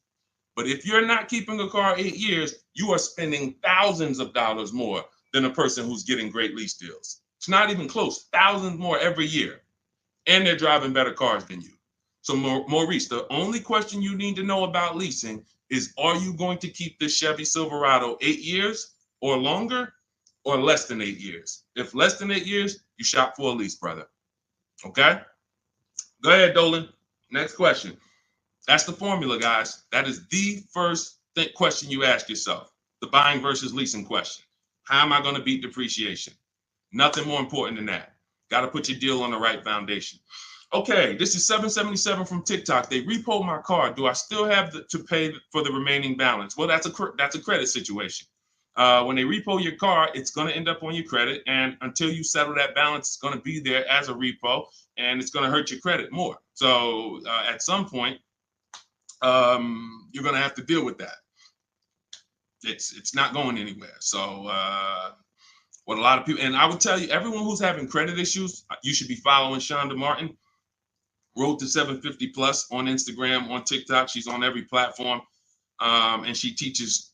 She's basically the me of credit. All she does live Q&As. She can, go rapid fire Q&A. And when someone can sit on a live and answer questions on the fly, like random questions, that's when you know they're an expert in their subject. And I've seen her do that dozens of times. So you should be following her to see how to deal with that repo in the best way. But for sure, it's not going anywhere until you handle it. Go ahead, Dolan. Next question. All right. This is called RAV4 EXL Premium versus CRV EXL. Which is better to negotiate discount with at a dealership? There's no way to know that. I know you want an easy way to see, which is going to give me the best discount. That's just not how it works. You have to shop the offers, and you have to see what the best offer is. If I'm shopping for a Honda, if I wanted a RAV4 EXL right now, I'm contacting dealers. I'm letting them know what I want. I'm reaching out to multiple dealers. I do it online. If you want to do it online, you can type the number 1 on Instagram or Facebook. I'll send you the discount link for my digital book, Cars from Home. You can use my scripts. All my email scripts, all my templates are in there, and you'll have the blueprint step by step. You can get your copy for 75% off in my TikTok bio or in the YouTube comments. If I was doing it manually, I'm calling and I'm getting multiple offers for this RAV4 EXL from multiple Toyota dealerships. And then I'll see, okay, the best Toyota dealer said they'll take off $4,000 from me. Okay, all right, cool. All right, now let me get the Honda deals done.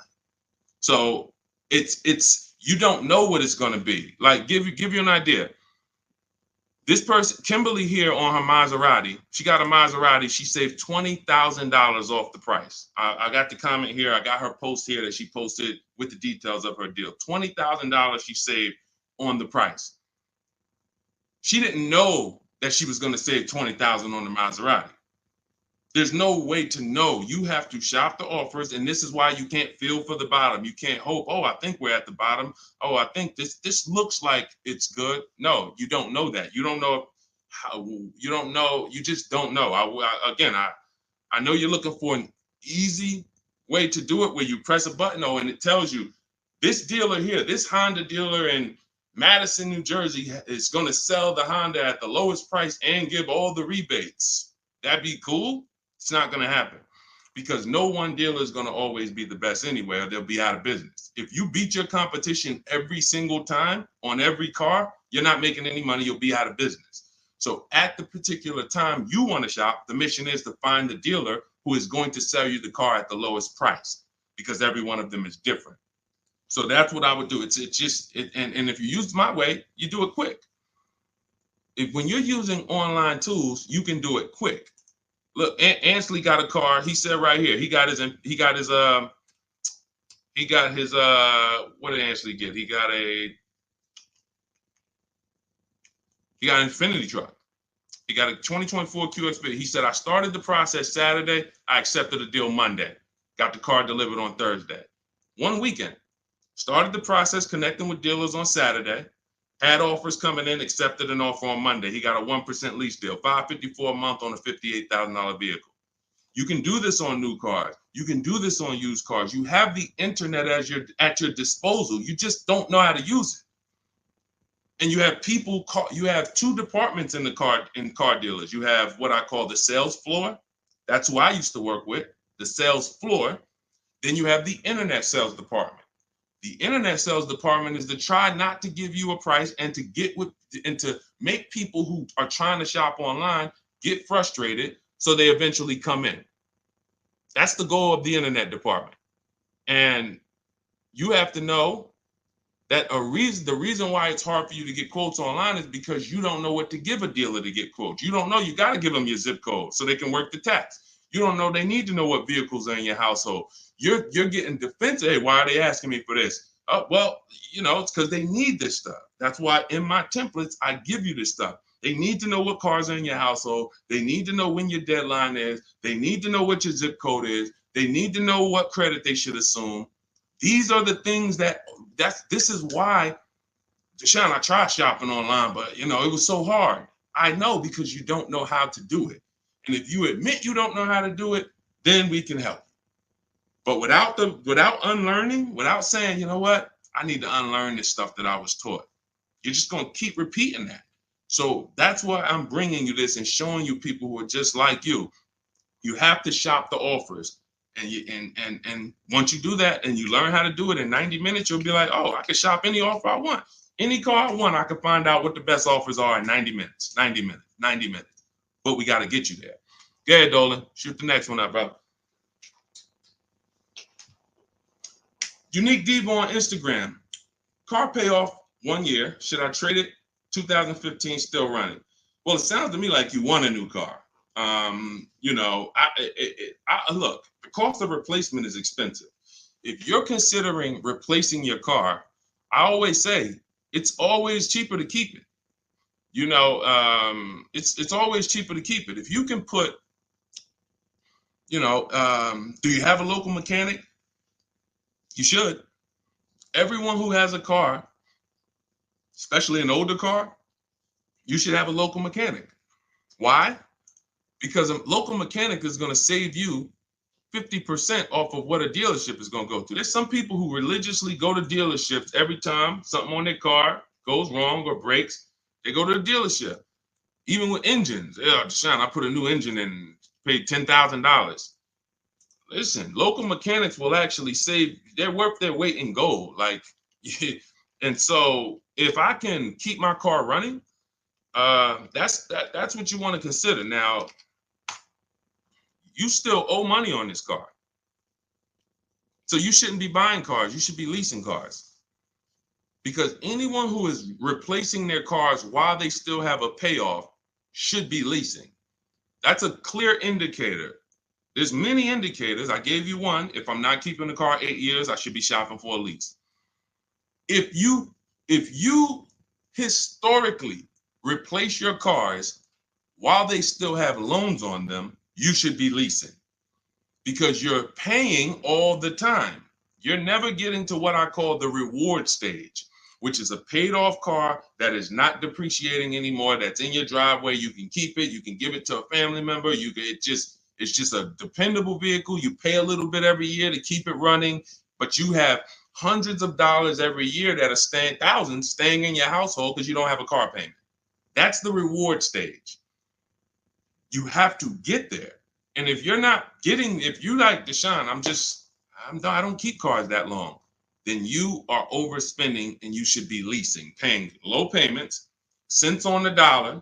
My first lease, I paid $256 a month for it. $256 a month. I had a Pontiac G6, brand new car.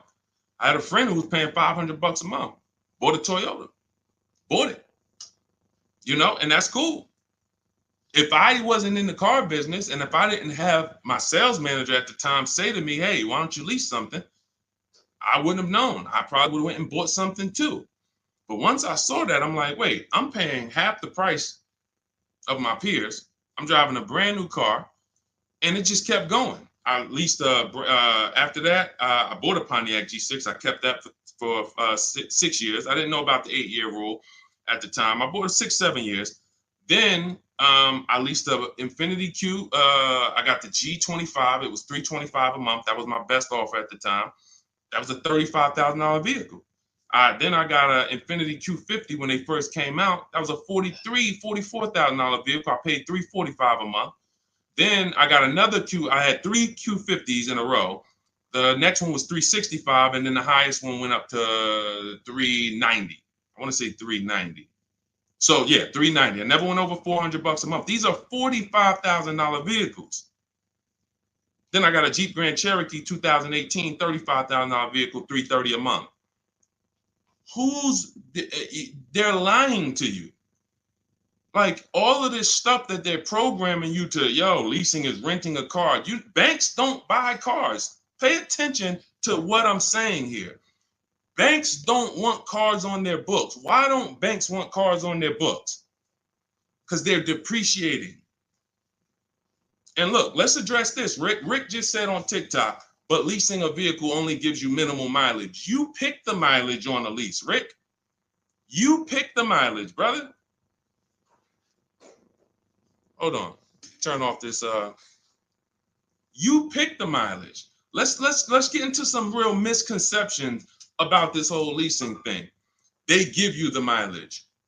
Anytime you've ever heard of somebody going over their mileage, if it wasn't a life change situation, like, I used to live close and then I now live far, it's because they wanted to save $20 a month. The payment for 10,000 miles a year was $380. The payment for 12,000 miles a year was $405. They said, you know what, give me the $380. And then get ridiculous. If I go over, I'll just buy the car. Horrible. Why would you buy a car that is not meant to be bought? When you look at the price to buy a lease out, it's not meant to be bought. They don't want you to buy it.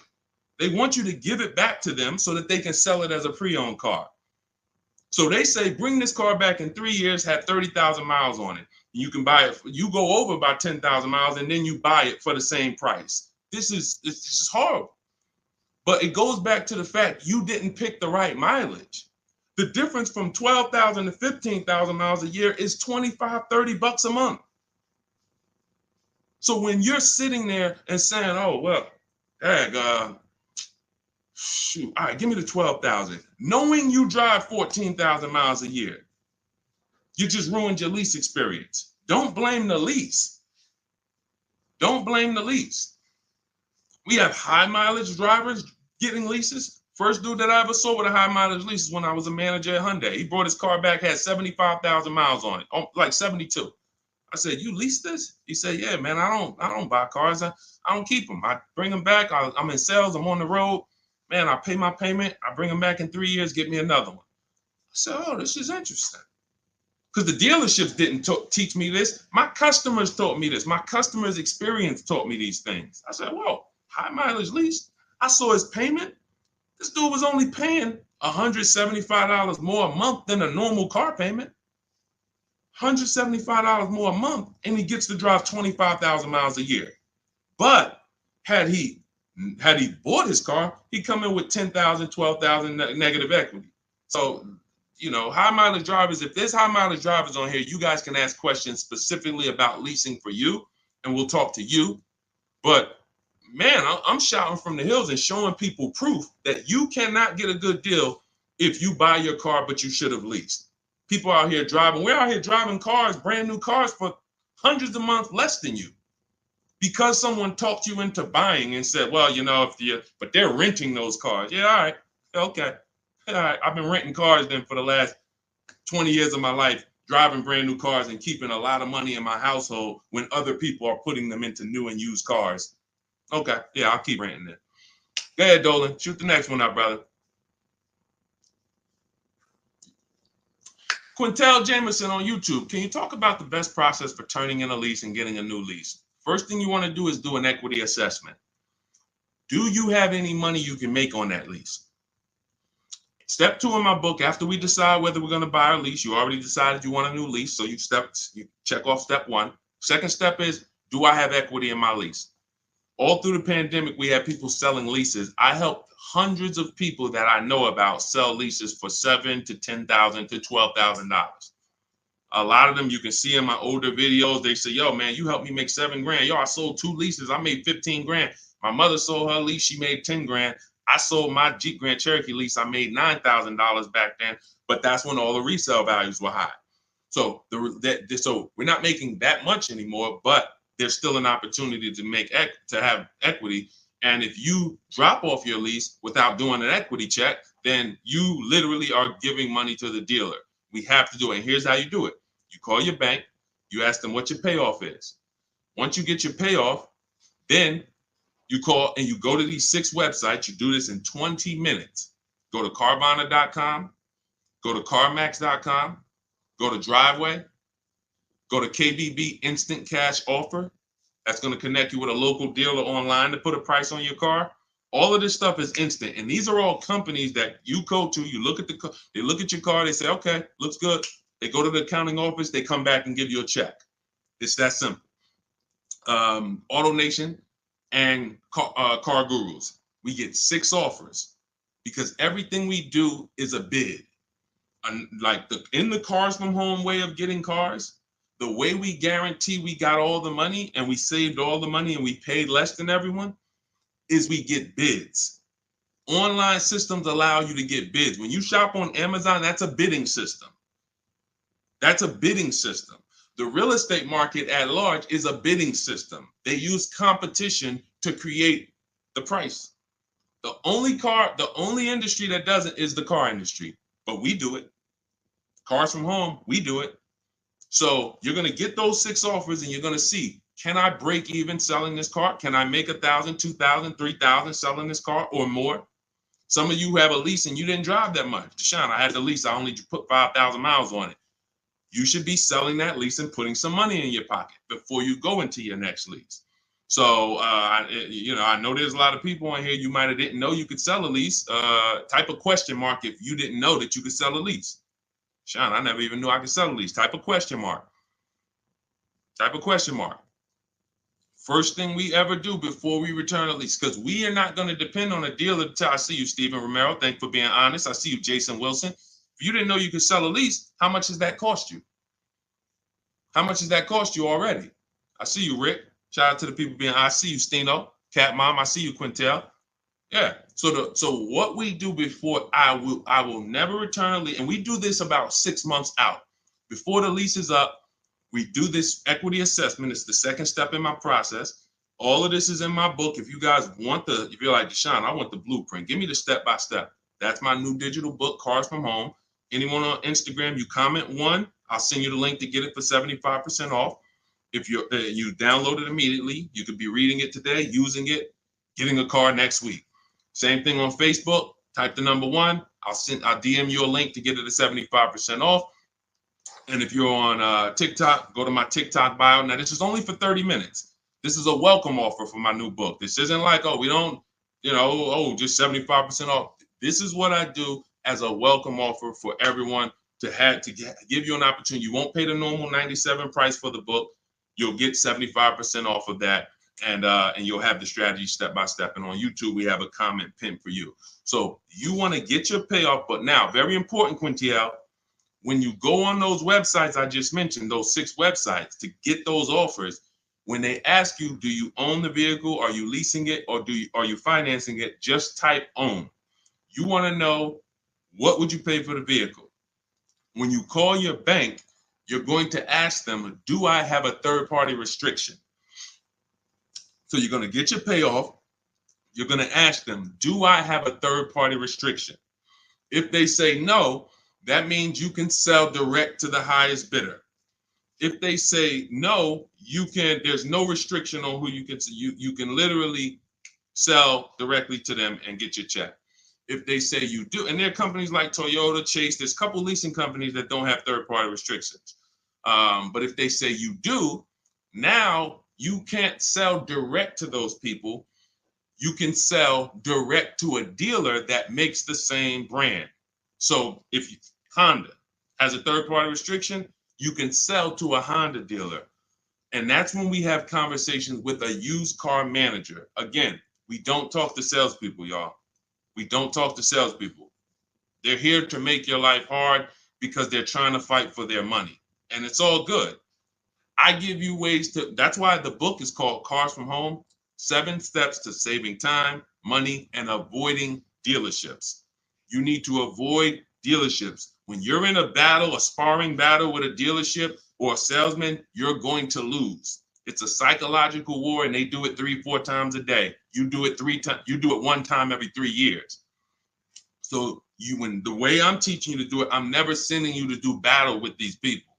So if you have a third-party restriction, we're now calling local dealers asking for the used car manager. We're getting offers from them, and then we're going to sell our car direct to them. And that's how we're going to get our equity out. That's if we have equity. That's the equity assessment process. That's how some of you are like going to pick up, that one strategy alone is going to pick up $2,000-$3,000 for some of you. Everyone doesn't have equity. But if you didn't know about equity, just that one strategy is going to pick up $2,000, $3,000, $4,000 for some of you. And over the course of your lifetime leasing cars, that's going to be worth more than that. Because some of your cars will have equity, and some of them have a lot of equity, and some of them have no equity. But if you don't know about it, every single car that you give back to a dealership, you just gave them $2,000, $3,000, $4,000. And then you wonder why they say, good news, we got this deal done for you. You don't even have to put any money down. Yeah, because they're using the money from your old car. So once you assess your equity, that's when we go into shopping for the new car. We got to see if we have equity first before we think about shopping for our new car. That's step 1. Okay? Do that before anything. All right, Dolan, cue the next one out. See, I'm not going to give her, if y'all notice, I'm not going to give her the whole playbook. Why? Just to confuse her? I'm not going to tell her, oh, once you do this, then go do this, then go do this. And then when you check your car, this is how you do your test drives. And this is how you make sure. And then this is how you, why would I do that? I like step by step. Does that make sense? Type the light bulb emoji if you're on a cell phone. Type the light bulb emoji if that makes sense. Why would I give her what to do at step 5? She hasn't done step 2 yet. Get your equity, Quintiel. Find out if you have equity first. Do that exercise that I just said, and then come back and we'll talk about the next step. You come back and say, Deshone, I did it. I don't have equity. Perfect. Now let's move to the next step. Deshone, I did it. Good news. I have $3,000 of equity. Perfect. Now let's move to the next step. Okay. Go ahead, Olin. All right, so here we go. This is Selly H20 from Instagram. My vehicle was totaled this week. Sorry to hear that. Hope you're all right. I'm going to the dealer today. What should I know? The dealer today, there's 17,000 new car dealers in this country, 100,000 used car dealers. Every dealer has a different price. So you're going into what is the benefit to you of going into the dealer? You think, oh, well, I'm sold on my car. The best thing you can do right now is ask yourself the first question. Are you keeping your next car 8 years or not? Are you keeping Selly H on Instagram? Are you keeping the next car you're getting 8+ years or no? Let me know. This is Selly on Instagram.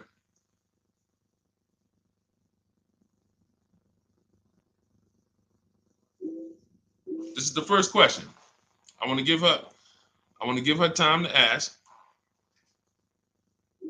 See, car buying, to pay the prices that you want to pay. It's not one step. It's not just give me this one jumbo step. No, it's a series of steps. It's a series of steps. And I think we live in a world right now that has programmed people to think, oh, I'm going to microwave my way to this whole car deal. Put it in the microwave and somehow I'm going to come out and pay less than everyone else. That's not how it works. You try that, you're going to pay more than everyone else, like all of these people out here who 9 out of 10 people going into a car dealership. If I was able to say, hey, how you doing? I see you just got your car. How you doing? My name is Deshone. They call me Deshone the Auto Advisor. You mind if I take a look at your car deal? You mind if I just take a look at your paperwork? Sure. 9 out of 10 people, I would say, all right, let me ask you a question. If I bet you $1,000 right now that in 48 hours I could find a deal way better than this that you just paid for, this contract that has your name on it, this is your monthly payment, this is how much you just gave them. Would you bet me $1,000 I can't find a deal way better than this? Not even close, thousands less than this.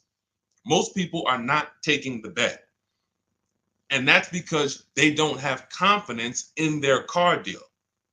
There's nothing else in life that you do this with. There's nothing else. You will never start a business and be like, oh, I started this business. Me and my family put up 50 grand for it, and be like, all right, well, did you do your due diligence? Did you, you would be like, yeah, we got an attorney. We did some consult. We took our time. It was a big decision for us. But a car, same 50,000. I'm going to go into the deal. Oh, and I want to make that deal today. It's programming. That's why I represent the unlearn, relearn brand, because I found when I first started teaching this, if people weren't willing to unlearn, those are the people I couldn't help. But the people who, they text me, unlearning. If you're unlearning, type the letter U, unlearning. This stuff is programming. And so I want you to really get out of that programming and realize that your safety is right at home. If you realize that everything that is going to save you money on your next car is right here in your living room, it's right in your office while you're at work. If you're traveling and you got an internet connection and you're like, man, I can make a deal from the airport. That's what it's about. The place you do not want to be is in the dealership trying to make a deal. There's no leverage there. There's no ability for you to shop competition there. And that's where everyone is overpaying at. Okay, we just talked about, Brandy, how to assess equity. If you're on YouTube, you can jump on it, watch the replay, or on the replay on Facebook. The only place the replay doesn't get posted is TikTok, but on Facebook, Instagram, or YouTube, you can see the replay. We went over how to do the equity assessment, how to call your bank, how to go on the websites, what to put on the websites to see if you have equity in 20 minutes. It literally takes 20 minutes to get those 6 offers. Go ahead, Dolan, shoot the next one up.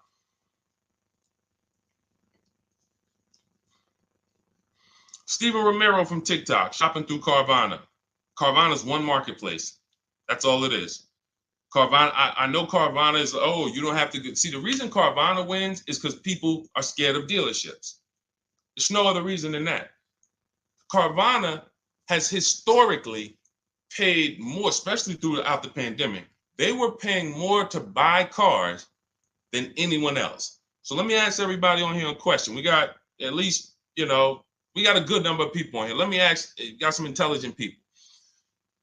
If you are paying more than anyone to buy cars, when you sell those cars, are you going to be higher or lower than anyone? If you're paying more than everyone, you're paying more than dealerships to buy cars. Everyone was selling their cars to Carvana, selling their cars to CarMax. If you are paying more than everyone else to get your inventory, when you sell your inventory, is it going to be higher or lower than everyone else? Exactly. Higher. Exactly. But how do they do this then? They do this because people are scared of dealerships. So they would pay more just to be able to say, thank God I didn't have to go to a dealership. Man, I saw my car come down that vending machine, and then I saw that car pull up to my house on the Carvana flatbed, and you just overpaid $5,000 for that car. They charge you for their service. Hey, to avoid going to a dealership, listen, we're not giving you the best price, but we are giving you the best experience. In our case, there's tons of dealers who will deliver a car to you. There's tons of dealers who you can have the same experience with. Every time we get a car, we have the same Carvana experience. My experience, the people who, look, everybody who you're going to see me go after right now, and if you hop on YouTube, you'll see this. Look, Tosha's experience, just like Carvana, did it from home. Look, Vincent got his used car, 43% off, 3-year-old Lincoln, 43% off the original price. Got it on, got it from home. Look, Ansley, we already went over Ansley. Sean saved 20 grand on his F-150 from home. That's a Carvana experience. Look, Rosalie, we already talked about her. Carvana experience. Look, Jen got her Subaru, leased it from home. You can give yourself the Carvana experience without paying the Carvana price. And when you're shopping for a used car, Carvana is just one marketplace. You also need to open up CarMax, Driveway. In my book, I have what's called the multiple marketplace strategy. The way you shop for used cars, the way we shop for them, is different than the way we shop for new cars. New cars, we use a strategy called the 25 to 5. That's when we reach out to 25 dealers. So we're shopping for a Toyota. We're going to reach out to 25 Toyota dealers online. We do this in 20 minutes. We send them our templates. All of that is in my book. It's a digital book. You copy and paste my template. So you do need to be able to copy and paste. Let me preface that. Do not get my book if you're not familiar with copying and pasting and emailing. I got to preface that. I know people, Deshone, isn't everybody good with that now? No, everyone's not good with that. I've been doing this for 3 years now. I know everyone is not able to copy and paste and just send emails. You know, everyone, that's just, so I have to preface that. But that's how we reach out to new car dealers. We're going to reach out to them for leases and for new cars online using scripts, and we're going to get 5 offers with the scripts. With used cars, it's totally different. We're not reaching out to 25 dealers. Every dealer has their inventory on a marketplace.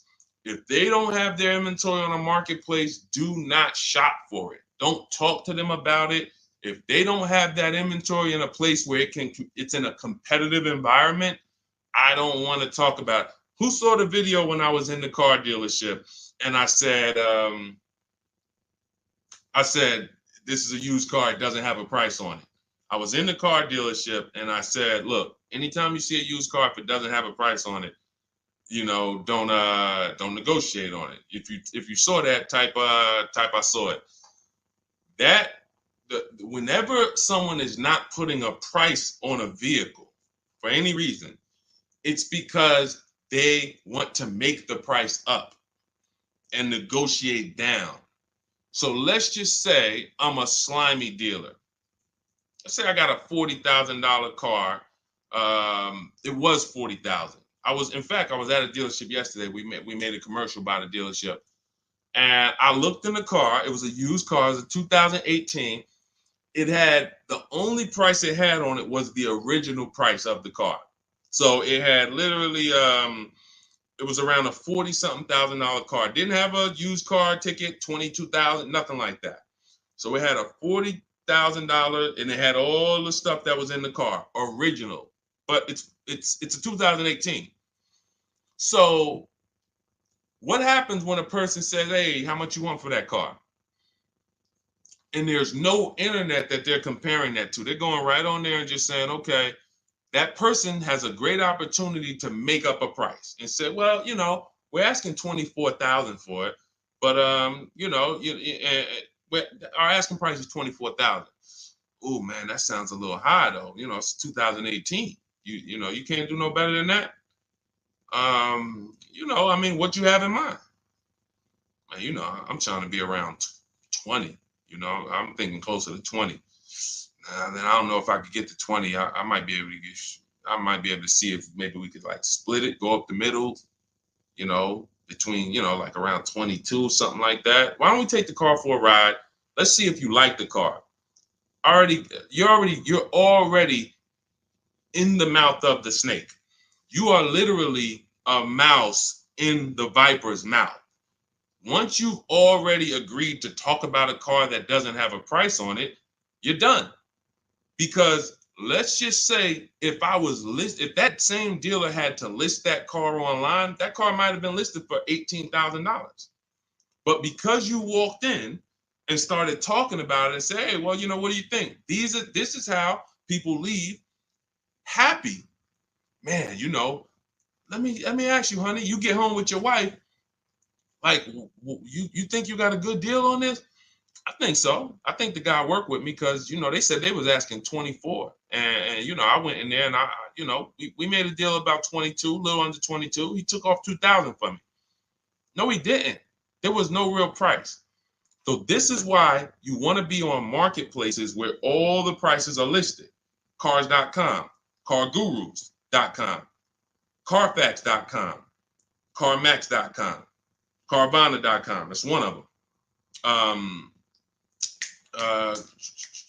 8 market, eBay Motors, one more, Driveway. So there's 8 marketplaces, 8 major marketplaces. And you want to sit back and shop for your car like you be shopping for a TV on Amazon. And you'll realize once you start doing this, you'll see The same car that was at my neighborhood dealer that I liked, there's 50 of them within 100 miles of me. There's 50 of them. In fact, once I pull a Carfax, I'll see that one didn't even have a good Carfax, the one I was looking at. That one didn't even have the service records that I want to see. These are the things, this is why shopping marketplaces make sense. You want to shop, I talk about this all the time. It's called my multiple marketplace strategy. I made videos about it. I've been posting about this since I came to social media. Marketplaces. And again, the only people who are going to win with this are people that's locked in. People who are serious about saving their money, who take car buying serious. Everybody who like Deshone, this sounds harder. What, you want to go in the dealership and just go ahead and let them just work you a deal? God bless you. This is not for everybody. I know this. This is for the people who like Deshone. I want to make sure, and it's easy. All the people who you see me showing you, Jared, all of these people that's posting their cars, Teddy, if you're on YouTube, you can see this stuff. These people are never going back to the old way of shopping. We are never going back because this is so much easier. And once you get it and be like, man, shopping online is a million times easier. I don't have the anxiety and there's nobody pressuring me. Oh, all of these people are competing, sending me emails. Hey, can we do this? Hey, what if I get to this? What if I get to... They're never going back. And that's the world I want you to come to. I want you to unlearn that old world, come over to the new world. Go ahead, Dola, shoot the next one up. I think we hammered that point home because we get that question probably every day. Carvana, something about almost every stream, somebody said, hey, what about Carvana? It's one marketplace. And they're 99% of the time, Carvana is going to be the highest price for any car you're looking for. 99%, not 100, not 100. 99%. RL, looking to finance a Toyota 2025 Camry. Should I purchase the extended warranty? It's a great question. RL said he's looking to purchase a 2025 Camry. Should he purchase the extended warranty? So a warranty is a risk product. It's risk assessment. I might buy something and I don't use it. The key to understanding if you should get a warranty is to ask yourself, how expensive is it to fix this car? And does this car have a high likelihood of things going wrong? Give you an example, a Toyota, Honda, as long as you get a good one, and in his case, he's purchasing a new one, they have a history of inexpensive maintenance, and they have a history of things not going wrong. I wouldn't get a Toyota extended warranty. Why? Because the $1,800 or $1,500 or $2,000 I'm going to pay, I have to get that money back and then some to make it work, to make it worth it. That means $3,000 of things need to break on that Toyota for that warranty to have made sense for me to get. Now, on the other hand, when I work with Mercedes, some of you know I worked with Mercedes for 5 years. Every time I would have a client who was getting a Mercedes, I would ask them, how many years you keeping the car? If they said they were keeping it a long time and they weren't going to lease, then I would tell them after we made the deal, buy as much warranty as you can afford. That was and some of my clients in New Jersey, they can attest to that. I was very unapologetic about it. Buy as much warranty as you can afford. Because when something breaks on a Mercedes-Benz, nothing is less than 4 digits. There is no, oh, this broke. It's only going to cost us $400 to fix. Nope. So the price of the extended warranty on a Mercedes-Benz or a BMW or a Porsche or anything that has a high, and I have this, we handle this in my book in step 6. This is in the paperwork and protection step. Everything is accounted for. So everything on this stream I'm teaching is out of my book. It's everything. So when we're looking at, and where does this vehicle rank in terms of repair costs? Is it on the higher side? If so, the warranty makes more sense to get. If it's on the lower side, warranty makes very little financial sense to get. And that's how we gauge getting extended warranty. It's a risk assessment. All right, good question though. Very good question. All right, go ahead, Dolan. Shoot the next one up. Too Cool 09 from TikTok. Should I buy or lease a vehicle through my LLC or through myself, or does it matter? This sounds like you don't have a business where the actual car is being used. If you, a realtor, for an example, and could y'all double tap, keep double tapping the screen, keep running those likes up. I appreciate y'all on TikTok. Every time y'all double tap the screen, y'all run the likes up and keep them moving. TikTok continues to tell people about the broadcast. And shout out to the sharers. I appreciate you. Matter of fact, I got to jump off of here because what I'm going to do is, no, I'm not going to jump off now, but I have to do something. Somebody who shared yesterday, I got to go to my DM and I got to send her, I'm literally just talking notes to myself. Okay, so big talk about buying in LLCs lately. Big talks. You know, you see videos about it, get caught through your LLC. There's going to be tons of people audited who had cars in their LLC, writing certain things off and are not using the car for business. It's going to be very, very bad. It's coming because the IRS may come later, but they come. When they see, okay, we see people getting all these cars, they know the social media videos and people just putting cars in the LLC. If you are a realtor, for an example, when I was with the dealerships, I dealt with a lot of realtors. Came in, put cars in the LLCs. Why? Because they're on the road. They're using the car for business. They're writing off certain things, be it the maintenance, be it the repairs, or they're writing these things off. Why? Because it's actually business being done with the car. On the opposite end, you have people who have no business at all that involves that car. They're not traveling with that car to clients' houses. They're not doing it, but they want to buy the car and they want to write off tons of stuff or have some type of tax advantage. And now, I'm not a CPA, I'm not an accountant, I'm not giving you tax advice. I would just tell you that if your business does not involve a car or travel, I'm not going to ever tell you to put a car in an LLC name. Now, you talk to your accountant about that, talk to who does your taxes, but that's really the basis of if I should get a car in my LLC or not. Does my business do business with a car? That's it. And after that, you decide, how long am I going to keep the car? Then it goes back to the most important question. How many years am I going to keep the car? 8 or more, I'm going to buy. Less than 8, I'm going to lease. That's it. That's it. A lot of audits are coming. I'm telling you. You see the PPP loans. It took a while, but people are going to jail now. It's going to be the same way with these cars. People are not going to be able to pay some of these people getting Range Rovers.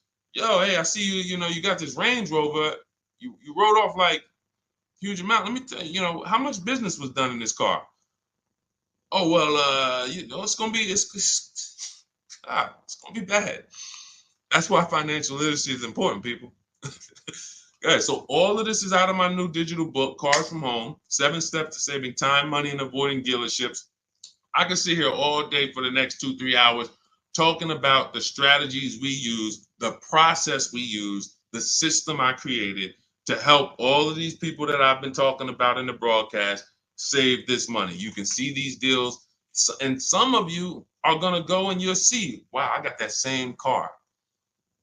I got to hit you with the bad news first. The bad news is, hey, Rodney Brown, I'm sorry to tell you, my man, but the same car you have, we just helped somebody get it and look what they paid. Dang, they paying a lot more than me. They put money down? No, they didn't put any money down. How they paying that low? It's because they know stuff you don't. They followed a process that you didn't follow. You went into the second most expensive purchase that you're ever going to make, and you just winged it. You just say, hey, you know what? It's a $50,000 car. It's a $40,000, $30,000 car, $100,000. I'm just going, I think I can feel my way through this joint. That's why you're paying the prices you're paying. That's why you're not paying what we're paying. So when you come into our world and you're like, Deshone, I want the blueprint. Everything I teach is in my new digital book, Cars from Home, 7 Steps to Saving Time, Money, and Avoiding Dealerships. So type of number 1. On Facebook, I'll send you the discount link. You can get the 75% off. Type the number 1 on Instagram. I'll send you the discount link. 75% off. That's our welcome offer. It's only for 30 minutes. And if you're on TikTok, go to my TikTok bio, get your copy for 75% off. And on YouTube, we have the comment pinned for you in the comment section for you to get yours at 75% off. And make sure you are reporting to me your deals, just like Tiffany. Tiffany, when she got the book, I tell everybody, send me your deals so that I can read them on the show. Tiffany got a Mazda CX-90, just got it, $44,820 car. From home, she said, I believe we got a great deal from what we learned in the book. Look, from home, $6,530.78 discount. Never left the house. Got multiple offers. The dealer that took, look, is a $44,000 car. She basically said, what, 15%, 16% off then that? People go in and say, hey, get me the MSR, get me the invoice price. She blew invoice price away using the book. Get your copy. It'll be in your inbox now. Make sure as soon as you purchase, you screenshot the thank you page. I tell you, you'll see it big. Screenshot this page. Why? There's a support email on there just in case for any reason you don't get the book. It's usually because you type a letter wrong in your email. You're typing fast. You can reach out to my support team to make sure that you get your book. I want you reading it now. I want you using it now so that you can be like Ansley. He said, look, I started the process on, I started the process on Saturday. I accepted the deal Monday. Doesn't take long. Doesn't take long. You can literally be signing a below market deal in 3 days using the strategies. These are not meant to, this isn't going to school. You know, I spend a lot of time in these videos warning you what not to do. In my book, I'm not warning you what not to do. I'm telling you what to do. Do this, do this. Now, all right, you did that. Great. Now do this. Oh, great. Now you did. Now do this. And before you know it, great. Congratulations. Let's get ready for delivery. That's how the book is laid out. All right, so we're gonna jump off. We've been on here for a little over an hour. I know it's early. You'll be able to watch this throughout the broadcast. You know, I can't really answer. Look, I could give y'all BS answers, and I can get through 100 questions. If I give you BS answers, I can zip through 100 questions in 1 hour. Do Lexus give good deals? Well, sometimes got to shop around. Next question. Is there any negotiation on leases as far as monthly payments without putting money down? Absolutely. We get our deals with no money down. That's how we submit our offers. You get at least 5 offers and you'll find out what the best deal is. Absolutely negotiate. Next question. I could do that. Is that what y'all want? Let me know. What I do is if someone asks me a question, I go deep on the answer because this is car buying. This is not, this isn't, hey, I'm going to get a little, you know, I'm about to spend $100, you know, what's your opinion on this, Deshone? You know? So I think from what I know about people, I think you guys appreciate Deshone. Break it down for me. Break it down for me. And if you want more, if you want all the answers, get your copy of Cars from Home and you'll have all the answers. But I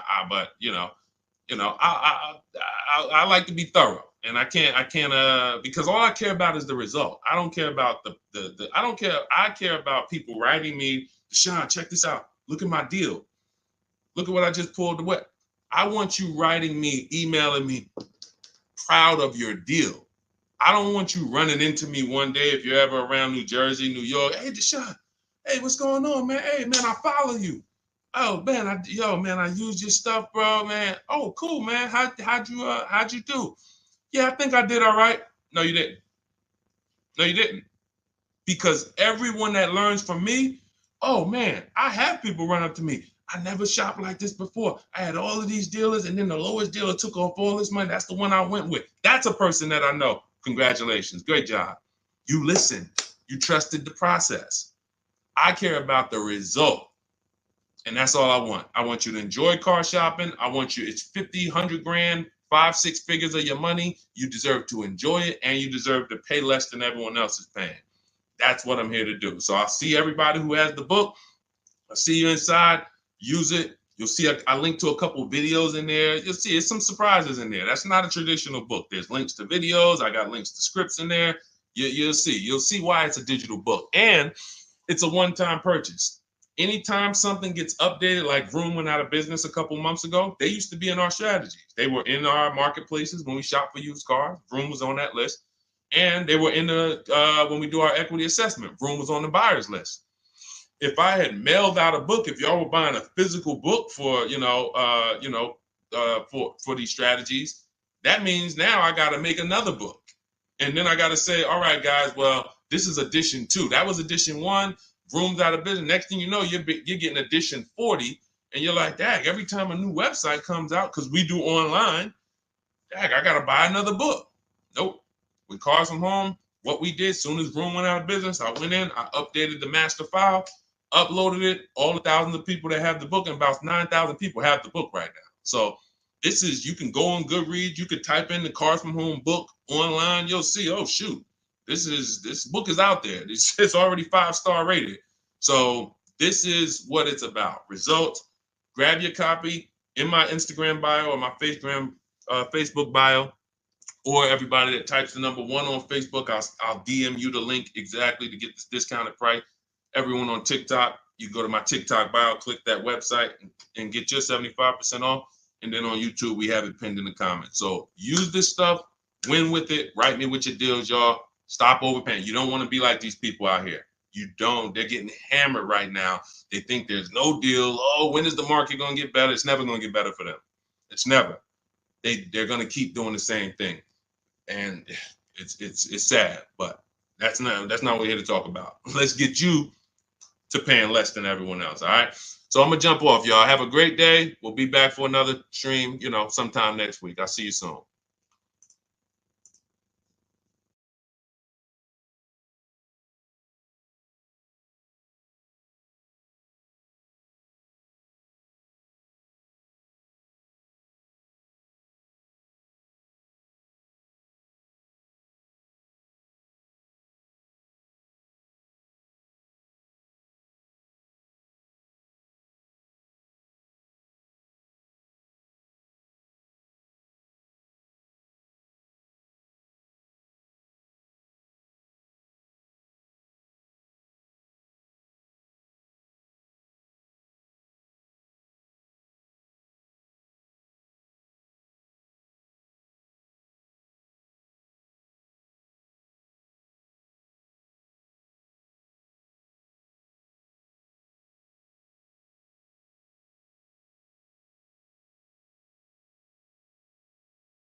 Just hit that. Just take us live. All right, we're about to talk some serious car questions and answers.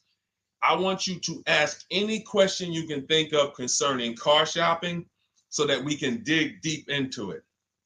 It looks like Facebook we continue to have trouble with, and I think it's because we already have a stream going there. See if you can get out of that stream, Dolan, if you can cancel that stream so that we can get on the Facebook. But I want you guys to start asking your questions. And Dolan, bring the first question in so we could get the show on the road. And then what we'll do is we can check the back end and try to delete the broadcast from Facebook so that we can get on Facebook. Okay, this is Sam from TikTok. So there's a car for $7,000. I want to sell my car worth $12,000. Can you explain that? Well, who are you selling your car to? If you say it's worth $12,000, then all right.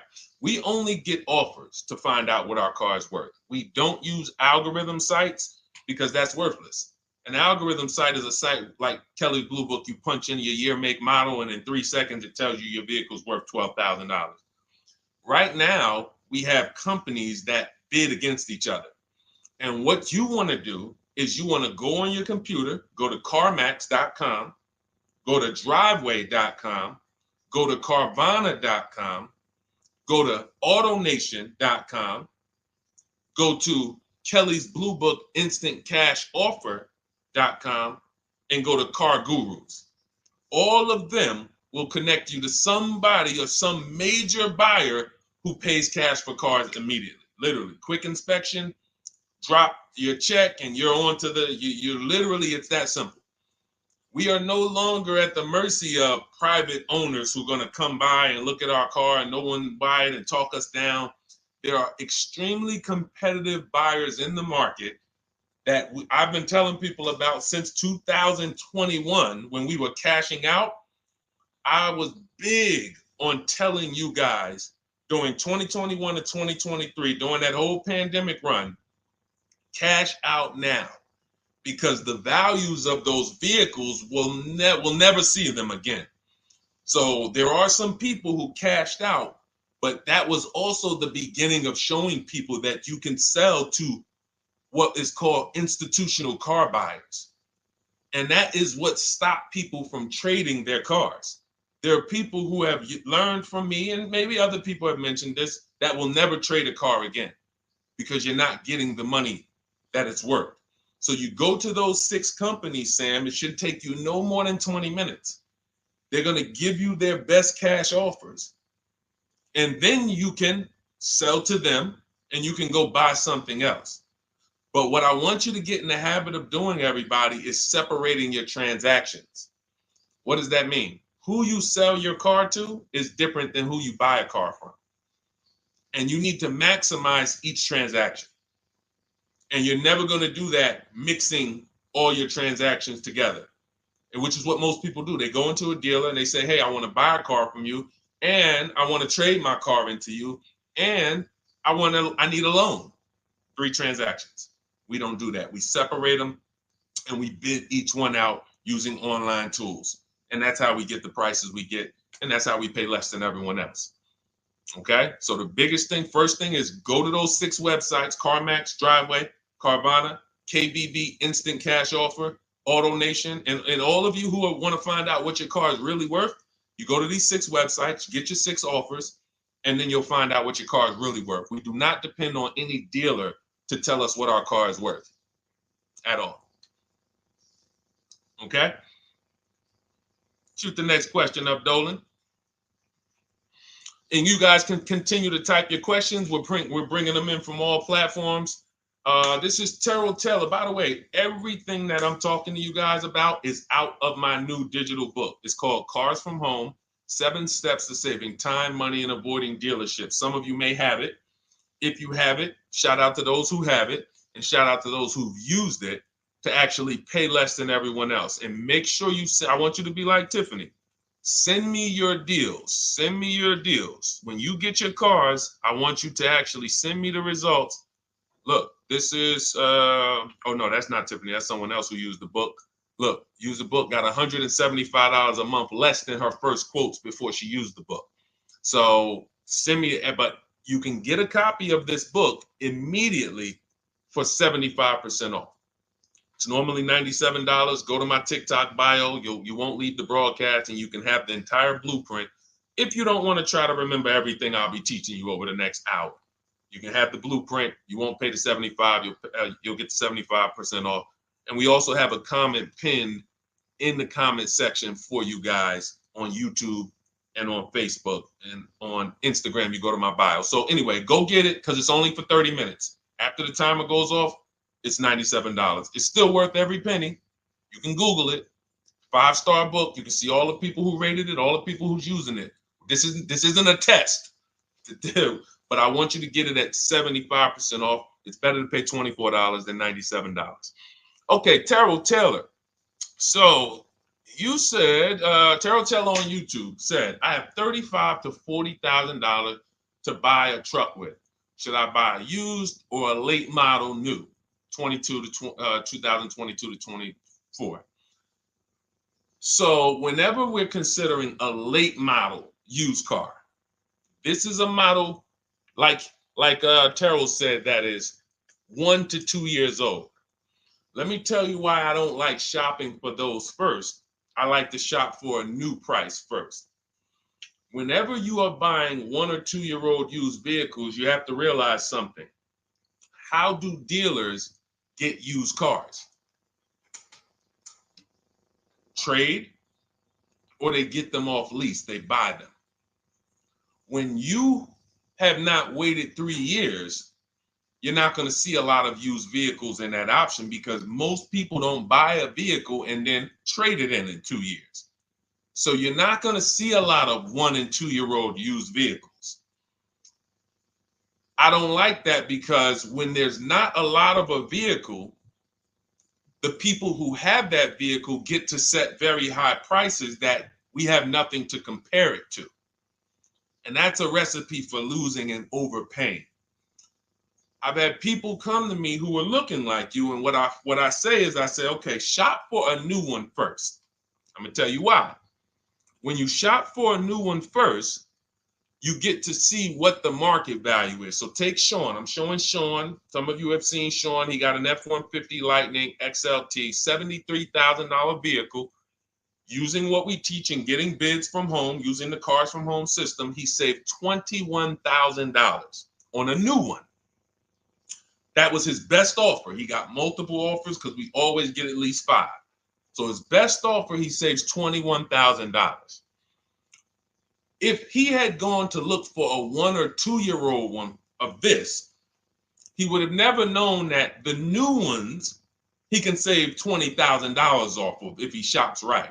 Now, some vehicles, it might be $7,000 off, $10,000 off, $5,000 off. The point is, until you know what the new market is for a vehicle, you can't shop a 1 or 2 year old one. Because what happens if you shop a 1 year old version of what Sean got, and he goes and he pays, he pays 65 for it because he thinks, or let's say 60. Let's say 60. A brand new one, 73. Someone else is charging 60. All right, it's 2 years old. Let me get that one. Not 15 grand off. Problem is, he just overpaid for a vehicle because he could have got a new one for less than he got that 1 or 2 year old one. That's why the recent shoppers, anytime you guys are shopping 1 or 2 year old, you have to shop new first to find out what the market is. Now, in my book, I have my strategies for shopping new online and shopping pre-owned. It's totally different. Pre-owned, you want to go to all the marketplaces. If a vehicle's not on a marketplace, y'all, don't shop. Don't look at it. What does that mean? You ever walk into a used car dealer and you see a used car, but there's no price on it? Type a $ if you've ever experienced this. If you've ever looked at a deal, you've been in a dealership, you see they have a used car, there's no price on it. Type a $ if you've experienced that. Okay, I see you, Terrell. Okay, perfect. I see you, Don Dickey. Okay, perfect. All right, we have enough people. All right, Makeover Forever Studios. I see you. Okay, Todd May, I see you. So this is a common thing. When you go and look at that vehicle, the most dangerous thing to do, I see you, Tony, is to negotiate on a car with no price because they can make the price up. When a car is on a marketplace like cars.com, carfax.com, carguru.com, carvana.com, carmax.com, these are all the marketplaces we shop for used cars at once. It's like a big round robin for us. This is how I want you to shop. Now you must be competitive or no one's coming. Now, there's some people who try to pull a tactic. They'll list a car for 20. They have no intentions on selling it for 20. But they want you to come in, and then they'll charge you more, fees, makeup fees, and all of that stuff. That's why we always call beforehand. But we know the power is online. The competition is online. So when you're looking, Terrell, you're either deciding, all right, I'm either going to look for a new vehicle, find out what the market price is for the vehicle I'm looking for and how much I can save. What's my best offer? You need to get at least 5 offers. I'm telling you, it's going to be big differences. You have to prove this to yourself. Call around. If you want to do it manually, you don't have my book, do it manually, call around, speak to sales managers. You are going to see it's going to be a $5,000 to $10,000 difference minimum between all of these dealers' offers, minimum. And so then you want to look at the pre-owned options. Then you look at the pre-owned options. And the pre-owned options will tell you what the market is. And so this is only for you who are looking at recent model cars. If you're not looking at 1 or 2 year pre-owned, this doesn't matter. But those people have a little bit more budget, and that's okay. That's okay. But when you have a little bit more budget where you can look at a 1 or 2 year old pre-owned car, that means you have a little bit more money to lose if you make a bad decision. So that's what you want to consider, Terrell. Shop for the new ones first, depending on what your budget is, and then look at the pre-owned market and say, all right, where's the pre-owned market? But that 1 or 2 year old, you're not going to have a lot. Until that 3-year cycle comes and dealers can start buying those vehicles back off lease, you're not going to see a lot of vehicles. That's why I don't play in that 1 or 2 year old zone. It's just a dangerous zone to play in. Dealers know, oh, we're the only ones. Hey, we the only one that got this car within 50 miles. Let's charge this for it. And then they depend on someone who doesn't know the market to come in, pay for it, and you can literally overpay by 10, 20 grand and you won't realize it until, a couple years later. Okay, great question though. Great question, Terrell. Go ahead, shoot the next one up, Dolan. Type your questions, y'all. We're gonna get through as many as we possibly can in an hour. I see a lot of questions coming in. Let me try to speed it up. All right, this is Abigail from Instagram. How do I shop for cars and take test drives without feeling like I'm wasting their time? I'm nervous. Okay, first thing to realize, Abigail, you're a very considerate person. God bless you for that. You're about to spend 5 figures on a vehicle. Some of you 6 figures. I love the courtesy, but we are the prize. When you're shopping the way I want you to shop, some of you, this is your first time here. You don't even know, hey, who is this guy talking? I spent 14 years in the car business. 5 years with Mercedes, 5 years General Motors. I've been helping people buy cars and get below market deals since 2019, education-wise. I love it, but you deserve the experience. If you were walking into the mall to spend 15 grand, let's just call it 15 grand, how would you want to be treated? Like royalty, right? Right? So, but I'm going to answer your question, but I need your mindset. A lot of what we're discussing is going to be the right mindset. You are the prize. That's why I don't want you going to dealers begging for discounts anymore. I want you sitting at home making dealers bid. This is how we do test drives on new cars and leases. New cars and leases. This is how we do test drives. I have it in my book because it's that serious. You're either going to have a great test drive or you're going to have a horrible test drive experience. We call and we ask the dealer, who's the most experienced person there? Who does everybody like? Who's the person that, has been there for a long time, just has a great reputation? Oh, that's John. John is just, he's been here 20 years. Everybody loves him. Okay, can I speak to John? Hey, John. My name is Deshone. I'm interested in the Honda Pilot. I just like to test drive it. I'm in the process of deciding what I want. And, do you have this particular model? You have one there that I could test drive? John, because we asked for the best person, we're typically going to get somebody who is not going to lie, usually. Not a guarantee, but taking these steps, I know these guys. I've been in this dealership. I know most dealerships have one person there who has a good reputation and who cares about that reputation. If you're enjoying this content, hit the like button, y'all. And Keith, y'all killing the likes on TikTok. Shout out to everybody who's hitting the likes on TikTok, to double tapping the screen. Appreciate y'all. And shout out to everybody who hits the like button. When we get there, we meet with John, we test drive. John, thank you so much. Can I have your card? I'll leave you my information. And if this is the vehicle I want, I'll be in touch with you. Perfect. Oh, Deshone, we don't sit down?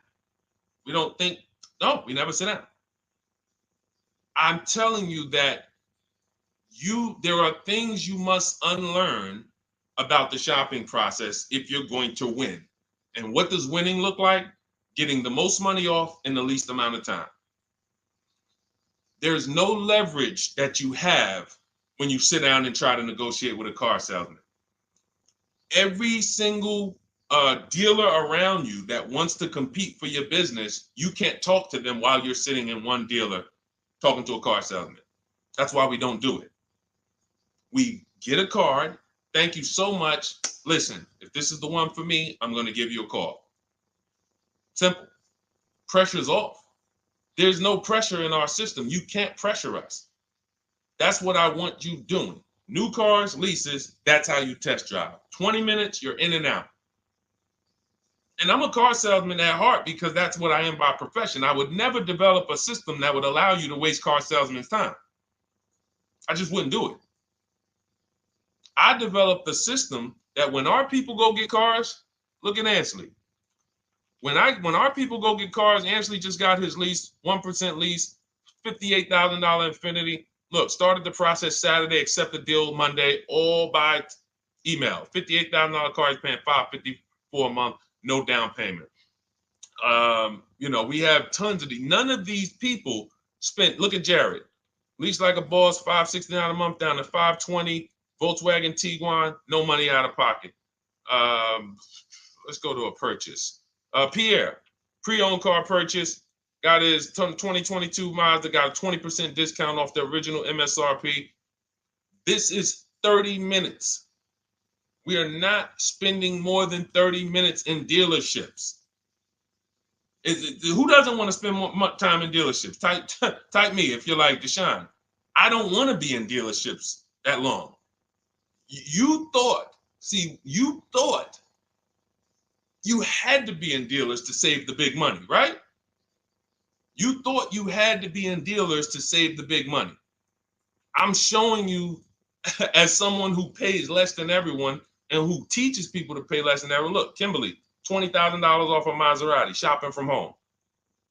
Because when you can talk to more people at once, the discounts fly off. And you see that all these dealers want to compete. So what you want to do, the best thing you can do to not waste people's time, Abigail, is to shop from home the right way. Because when you shop from home the right way, you realize it's only a few things you need to be in the dealership for. That's your test drive. I just told you how to set it up. With used cars, we do it at the end.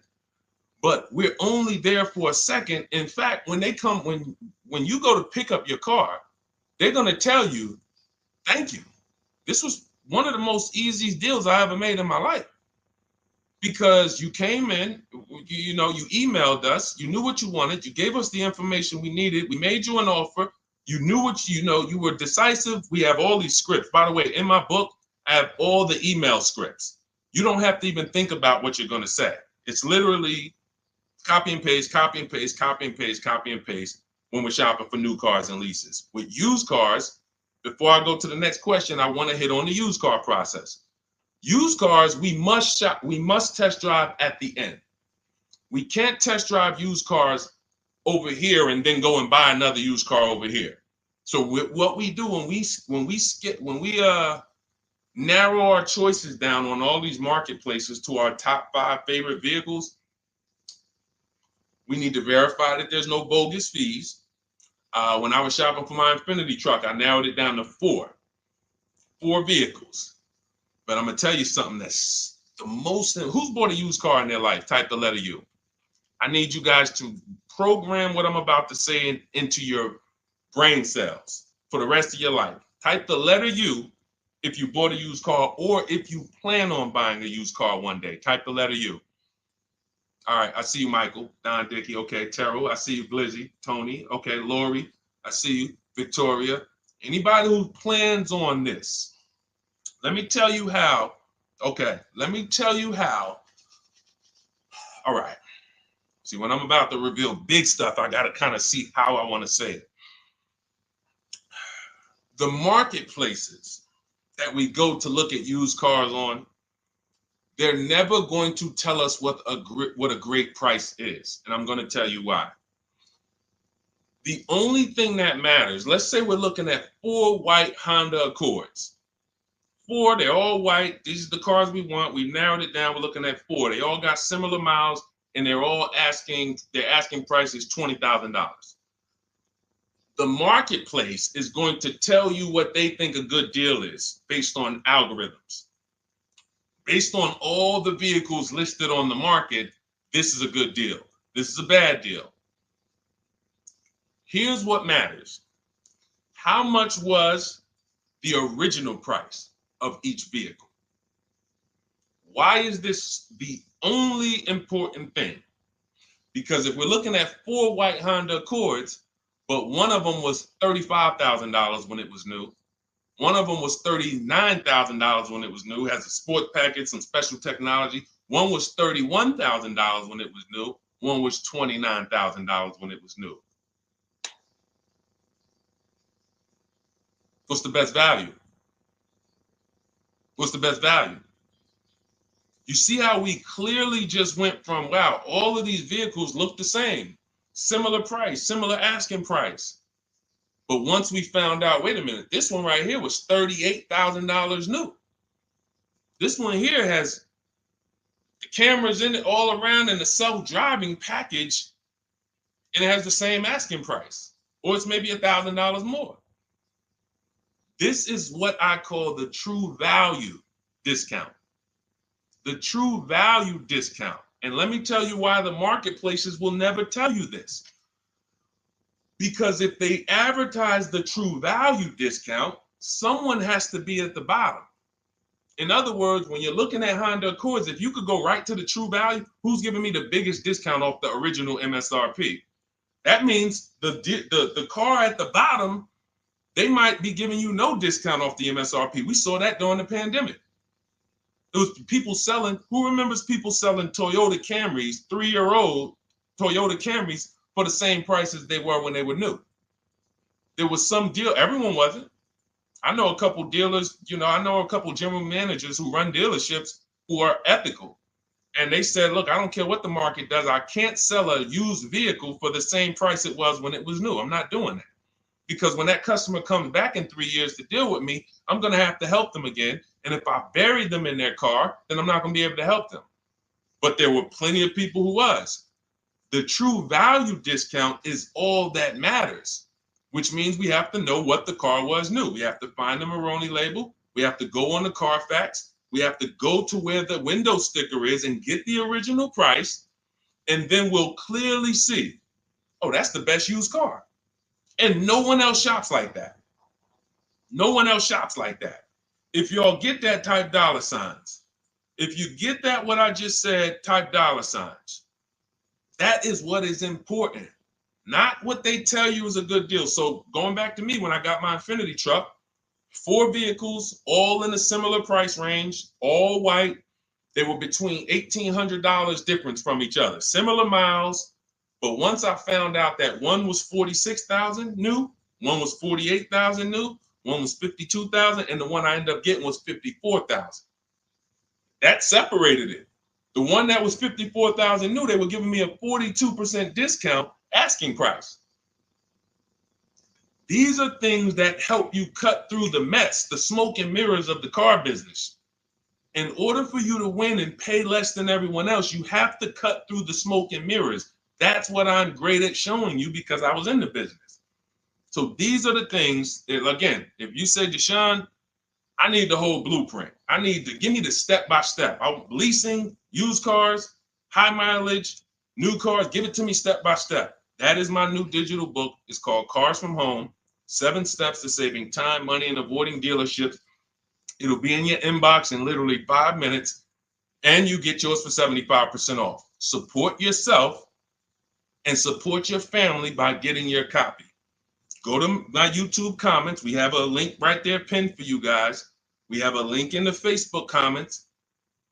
Get your book for 75% off for the next 30 minutes. You'll see a timer on the page. Now, if you're on TikTok, click that picture of me and go to that link in my TikTok bio and click the one that says 75% off to activate the 75% off link.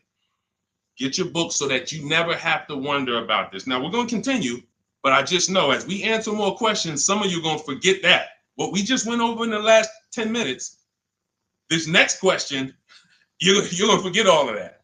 All right. Now, Dennis Gamister from Instagram, on a lease agreement, does the deal use the MSRP or the discounted price? So when we're shopping for leases, this is what we do. We get all our offers with, this is how we construct our offers. If you've ever looked on these commercials and you saw, well, Deshone, when I look at leases, though, it seems like, one, they limit me on miles. And then I also see that they want a bunch of money up front. You are correct. But they only limit you on miles according to the miles you told them you were going to drive. They don't pick the miles for you. We select the miles. And what ends up happening is people will, because they typically don't know how to shop, they're negotiating. They'll say, all right, well, my payment's $400. That's my budget. I drive more than 10,000 miles a year, but I guess I'll just take the 10. Instead of paying $20 more to get 12, they'll take the 10, and then they'll say something like, if I go over, I'll just buy it. Horrible idea. Absolutely catastrophic idea. Or if I go over, they blame the lease. They literally will get the penalty, get the bill for the 6,000 extra miles that they used, and they're charging them 25 cents a mile now, and say, man, this is why I don't want to lease, because they limit me on my miles. No, they didn't. To save $20 a month, you pick the lower miles. You can customize leases up to 15,000 miles if you want, 18,000 miles. Look at Jen. Jen just got her lease on her Honda. Hold on, where's Jen's lease? She got an 18,000 mile a year lease. Now, the way we shop is 12,000 miles per year, only first month's payment due at signing, and we shop it taxes and fees in the payment. Jen, her best offer on her Honda CR-V hybrid, which is one of the most popular hybrid crossovers in the market, she got $512 a month, 12,000 miles. That's a 1.3 lease. We'll talk about the 1% rule for great lease deals and the 1.5% for overpaying. She gets 1.3. She bumps it up to 18,000 miles per year. But look how much more, y'all. $50. So for $50 more a month, she, instead of driving 12,000 miles, she gets to drive 18,000 miles. And she gets to drive as much as she needs to for $50. Versus her saying, you know, I'm going to take the 12 knowing I don't drive 12, and then I'm going to get penalties and, again, blame the lease. The lease is custom.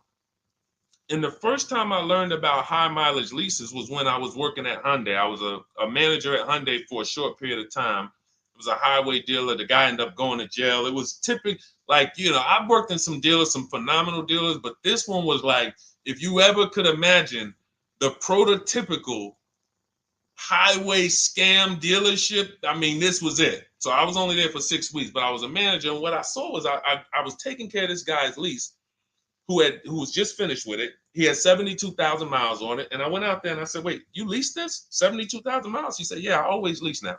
He said, I used to come in every time I bought a car. My negative equity was ridiculous. $15,000, $10,000. I had to keep writing these big checks. And I just said, you know, let me switch to leasing. A customer taught me about high mileage leasing. That's why when I say car salesmen aren't trained, they're not trained. We learn things by intuitiveness and curiosity, and you know, we're not trained on finance and insurance and leases versus buying, none of that. You know, so anyway, I said, wow. And so I looked at his payment. This guy is only paying like $175 more a month, not even, to drive 25,000 miles a year. So if a normal Hyundai lease was $299, he's paying $450, $475, and he's driving 25,000 miles a year. Boom. Drops it off. Boom. No negative equity, none of the trash that most high mileage drivers are dealing with.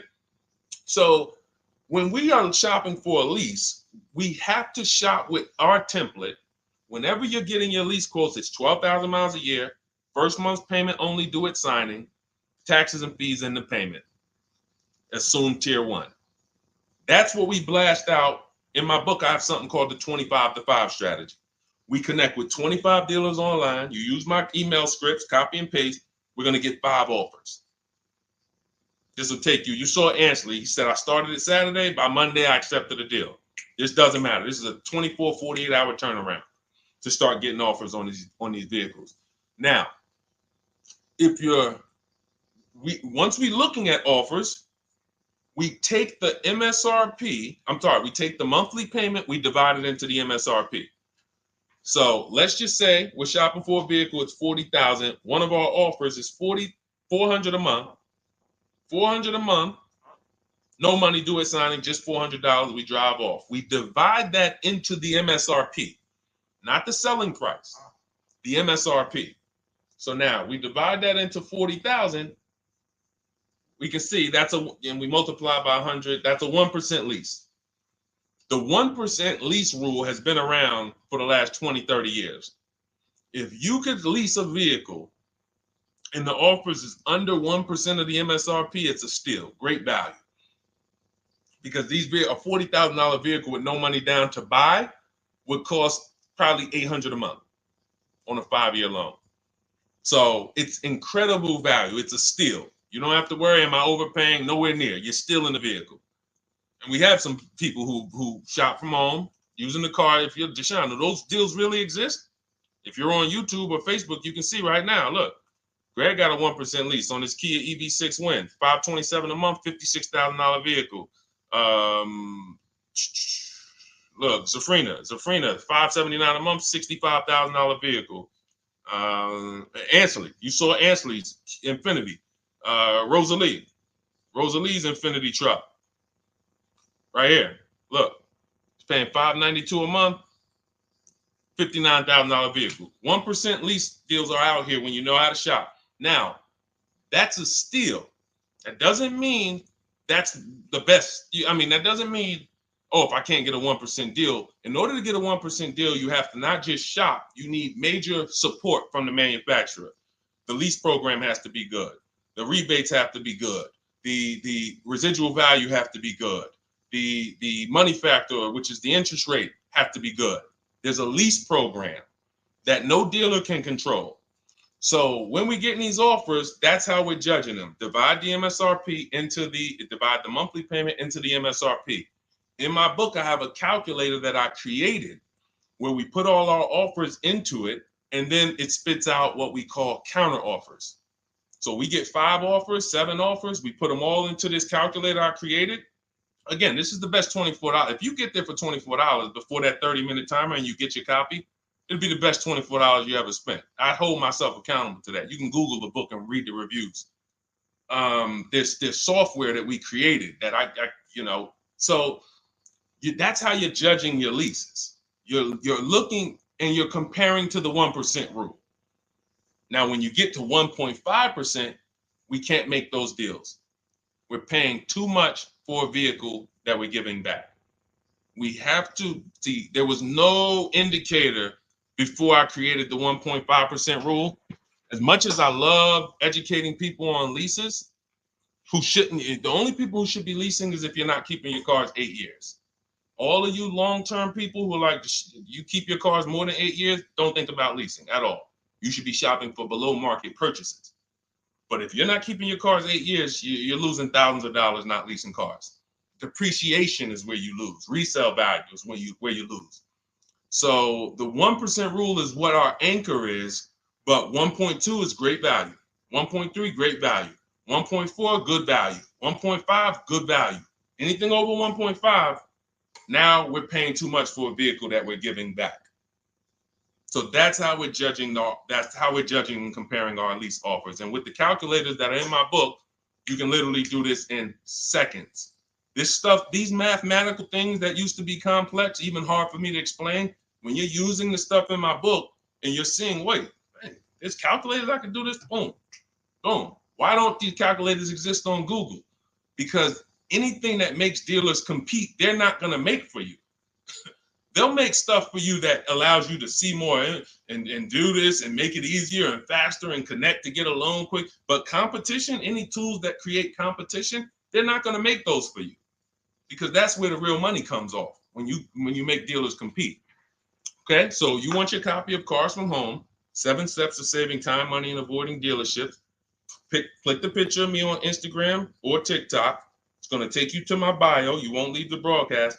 Click that link and then click the button that activates the 75% off, and you'll have 30 minutes. Once the timer goes to 0, the $97 price is what you have to pay if you want it. It's up to you, but $24 is much better than $97. $97 is still a great price. I have no doubt that you guys would write me, especially the more you use this. 1, 2 cars, 3 cars. You get 1 lease this year, a used car next year, a new car about 4 years.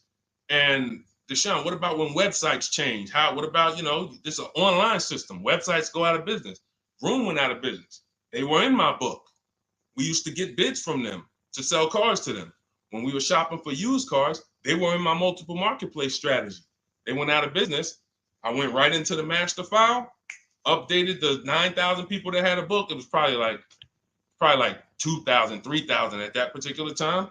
And the next time people opened the book file, there was no room. That's why the book is digital. That's one of the reasons. You'll see the other reasons is I have scripts that I link you to. I have PDFs I link you to, videos I link you to. I couldn't do this with a real physical book. So again, in the YouTube comments, in the Facebook comments, we have a link for you guys to get your book at 75% off for 30 minutes and use it. All right, Dolan, shoot the next one then, brother. Let's go. How old of a used car should a person buy? That's based on budget. I like to start with when we open those marketplaces, Tony, you want to start with the most recent cars. The first thing you're doing when you open up the marketplaces, y'all, first of all, we're creating accounts. Out of all those marketplaces I named, 6 or 7 of them, we use 8.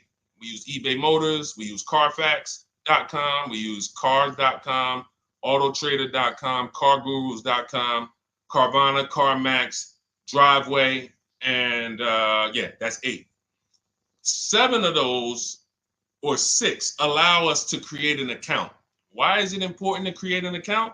So that every single new car that matches our criteria, as soon as it's listed, we get a notification. The people who have that notification on, most of them don't know how to assess the market like I'm showing you. So even if they get a notification that the car was just posted, they're not going to have the information to take advantage of it. They're going to hesitate. What we do is the first thing we do after we create our account is we're now assessing the market. Where's the low prices? Where's the high prices? And I'll usually go 3 years back, sometimes 4 years back, and let's assess the market. Now, I have another calculator in the, matter of fact, let me show this to you guys. I have another calculator. It's called the Perfect Budget Calculator. The Perfect Budget Calculator. What this does, you guys can't see this on YouTube, but you can see it on you can't see this on TikTok. But if you go over to YouTube, Facebook, or Instagram, you'll be able to see what I'm sharing right now. Now, what often happens is, let me share this. Hang on. Boom. Okay. So now what often happens is a lot of you will say, I could put down $2,000, but, if I don't have to, then I won't. Or, if you get a car and you pay $15,000, if you pay $500 a month for 5 years, that's a lower price you paid than paying $500 a month for 6 years. So ways to manipulate our budget is to shop within our budget for a shorter loan. This is all stuff where I said, okay, people don't know they need to be doing this. So let's make a tool that does it for them. And this is, you get access to this when you get your copy of Cars from Home, my book. So let's say we do something called an equity assessment. Everybody who has a car, remember I was mentioning a little while ago, we go to these websites, Driveway, all these, and we find out what our car is worth. Let's say you're like, man, okay, if I sell my car to CarMax, I'm actually going to have $3,200 of equity. All right, so when I sell, I'm going to put that into my budget. All right, now my down payment, max I could comfortably do is $1,500. That's max. Now, we use the average interest rate. And in my book, I give you a link to see what the average interest rate is at the particular time you're going to be shopping. Let's just say it's 6.9. Now, we enter a comfortable monthly payment. Let's say you're like, all right, I don't want to go any more than $425 a month for 6 years. That's my max. You enter your state so we can pull the taxes and we can pull the fees. New Jersey, calculate budget goals. Now it's going to ask you a comfortable monthly payment on a 5-year loan. You might say, all right, same thing. I still don't want to go over 425 no matter what. Perfect. What this does is create multiple goals.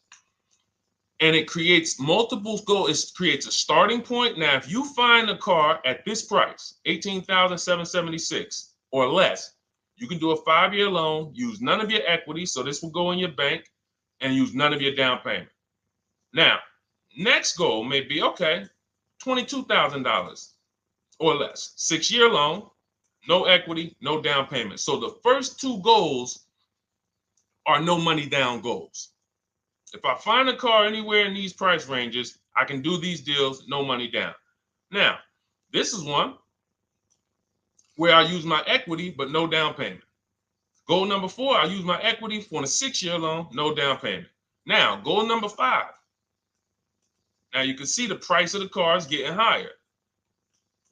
Use equity, use my use equity and down payment, but it's 5-year loan. And then here is your max budget. Your max budget, which is fine. There's nothing wrong with if you find a vehicle that, once you use this and you find the best price vehicle, as long as you are under this number, you are fine. The problem is when you go over that number. The problem is when you go over budget. All of these goals are your budget. So when I got my Infinity truck, I got my goal out. It was my fourth goal. Now, this is how you make sure when you go out to shop, and look at the top. What does it say? You select your state determines the sales tax, will factor it in, give you precise figures. Now, you'll notice, what about the fees, Deshone? Don't all these cars charge fees? We've already factored in the taxes, and we've added $1,000 for fees. What is $1,000? The documentation fee and the motor vehicle fees.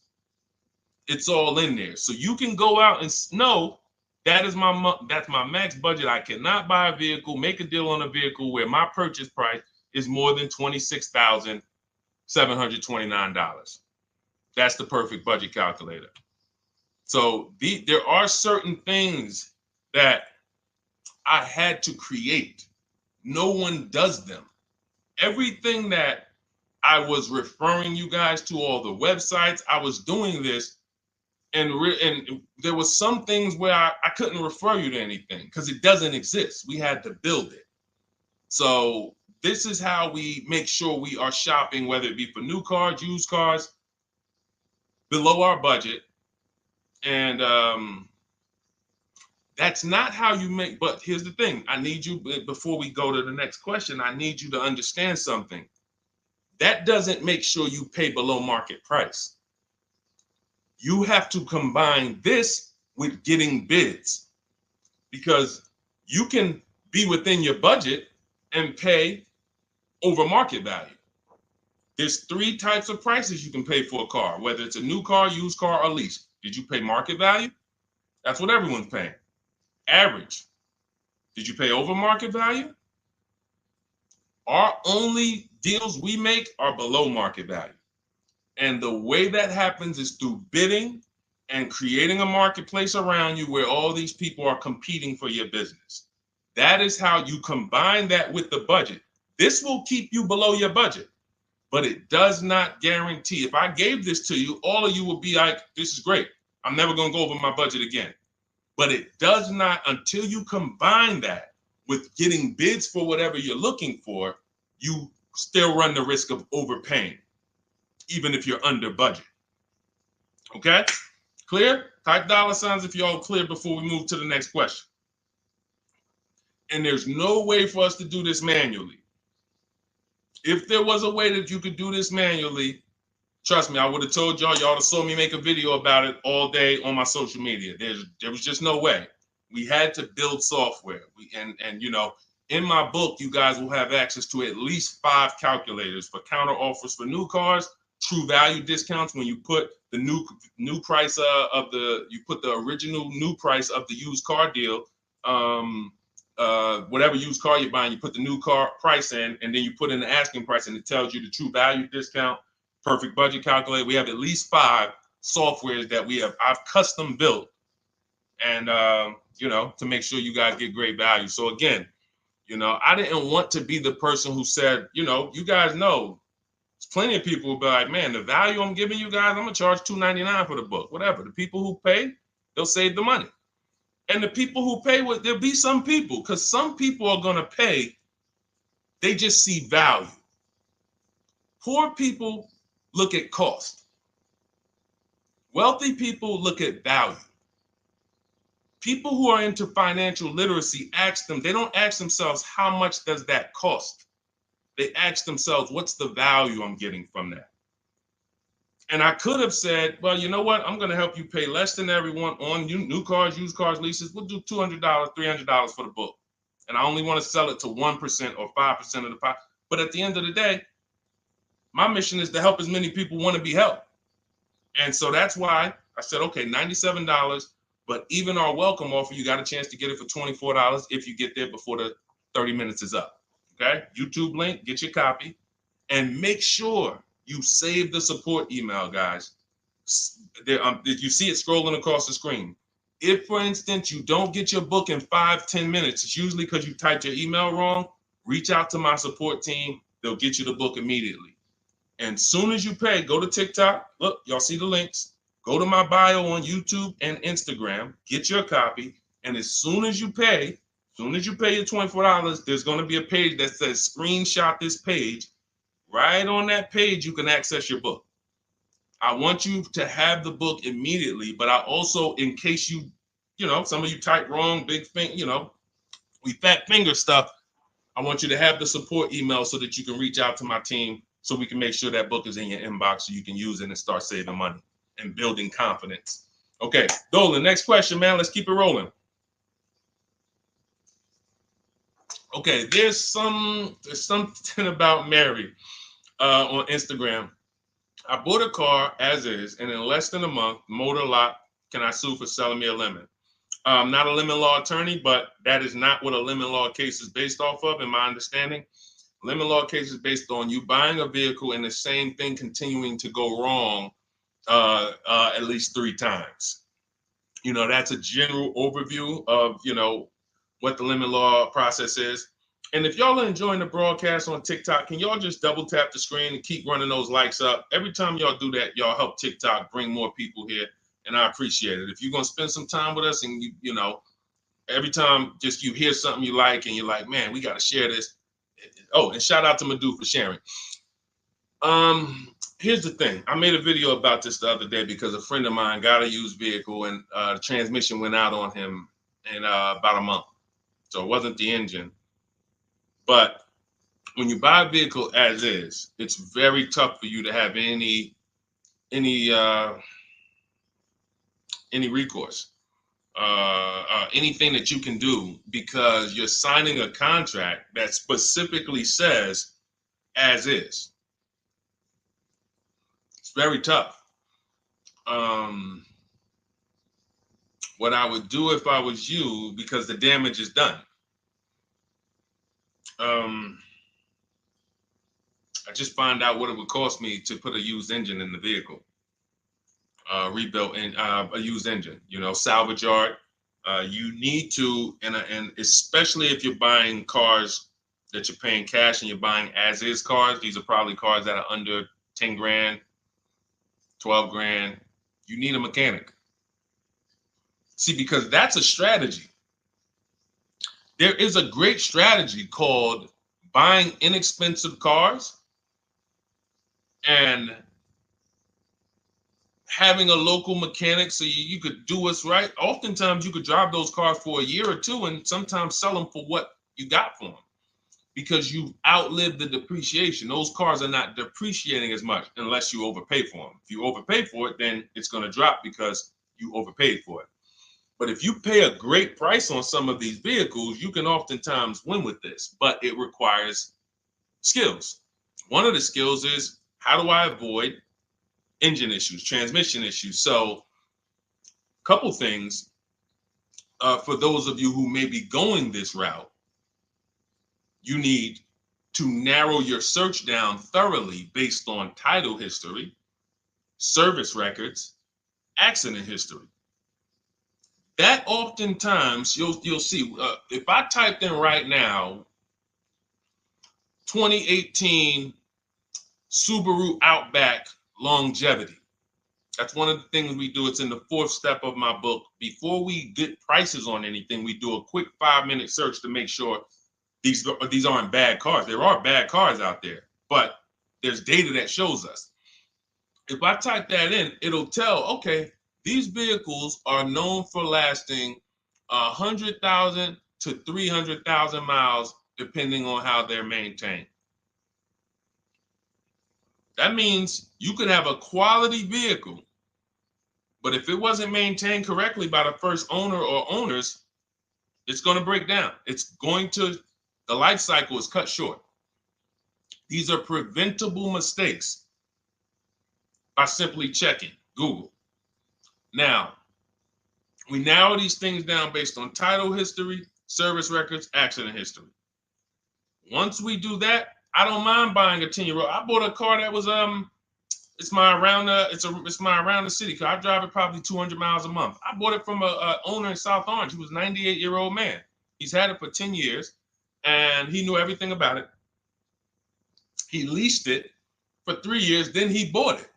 So he's really had the car for its entire life cycle.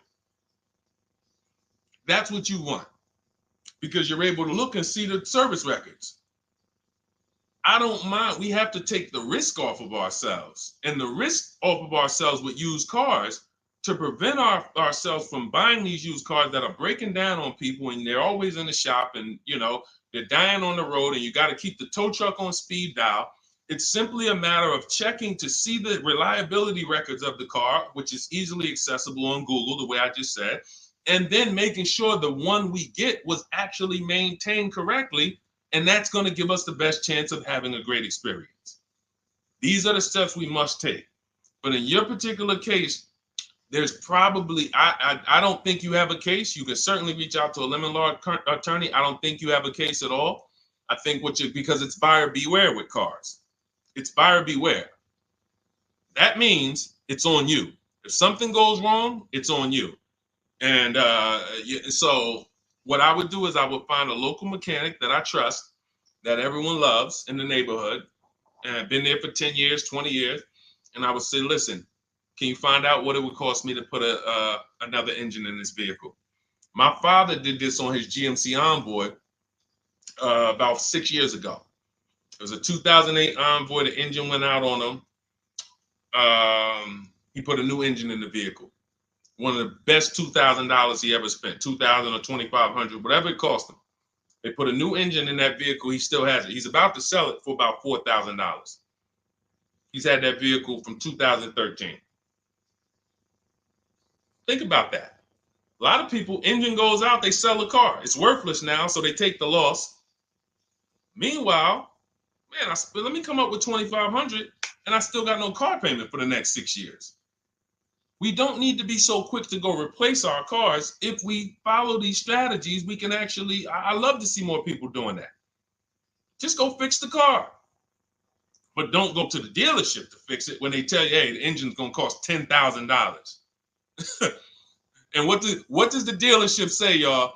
When you have these major issues and the dealership tells you the transmission is $7,000 and a new engine is $10,000, what's their suggestion? What's their suggestion when they tell you that? Because they already know you're gonna be like, yo, what the heck? I can't pay all of that. What's their suggestion? Let's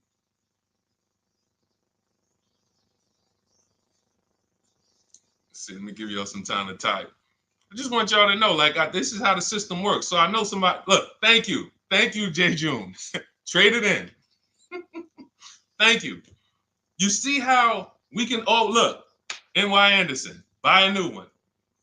So what they do is, exactly, Victoria, they're going to suggest a new vehicle. So if we know, now watch this, as your vehicle is worthless, you don't have any opportunity to put it on a competitive market to see Well, how much would somebody pay for that? They've already assessed the value, and they want to structure your deal, have you take that major loss for that engine. They're going to put the engine in for a lot less than that, and they're going to resell it, and now they sold you another car. When you could have just literally went to a mechanic, got a rebuilt or got a used engine, put in that vehicle, cost you $2,500, maybe $2,000, and literally you're on the road for another couple years with no car payment, keeping money in your household versus now I'm in another $400 a month payment. Okay? This is what it's about. And if you're like Deshone, well, I don't want to keep a car that long. We talked about you earlier. You shouldn't be buying cars. Because the keepers on here who keep cars 8 years, 10 years, who has a car they've had in their driveway for more than 8 years? Type the number of years. I want to explain something we're gonna help a couple people learn a lesson here about themselves, because they're gonna be like, they're gonna realize they're not keepers.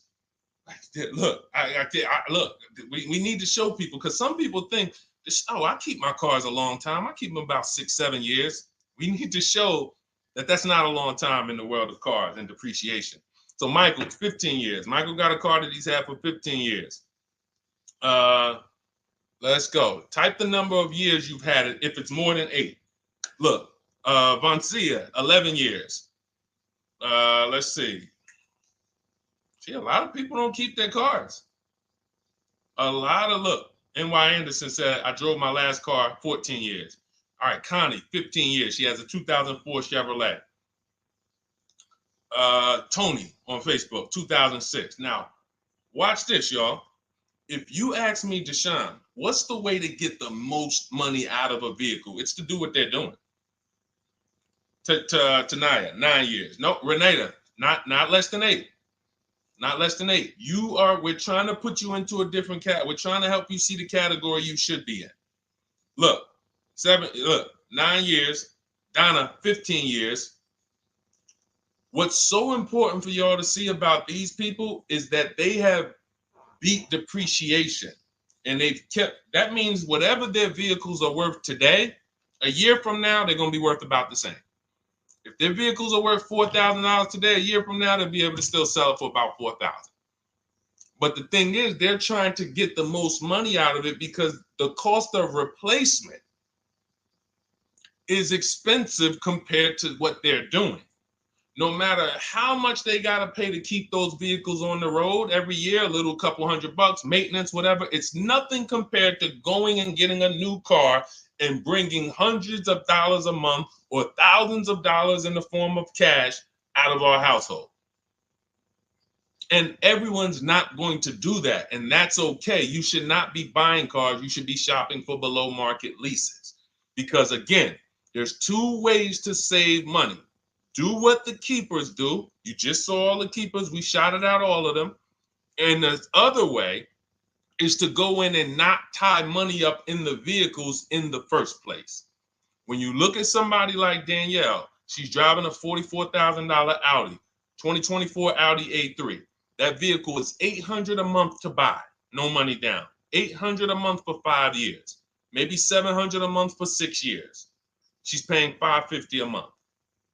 She didn't tie up the money in the first place. That's the name of the game with leasing. Bonita on her Telluride. This is also to show you it doesn't matter what the market does. The market could be up or down. We're going to pay less than everyone. This is Bonita. She got a Kia Telluride during the pandemic when everybody was paying ridiculous prices. That's why I show her 2022. Look at the date. She said, I'm driving my dream vehicle, $600 a month. People were leasing. And I know if somebody watching this and they're like, if you leased a Kia Telluride during the pandemic, you are not paying what she's paying with no money down. I know it. I know it. People were DMing me, Deshone, I want a Telluride. They want $900 a month for them. I know people weren't paying $600 a month, but she came in, used our bidding system, used the same strategies you're going to have access to in my digital book. She got $600 a month from home without being in a dealership. Her dream vehicle.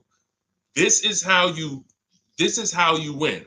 You're either going to not tie up your money in vehicles. You're going to drive new vehicles that don't have problems because they're always under warranty and you're paying cents on the dollar compared to people purchasing.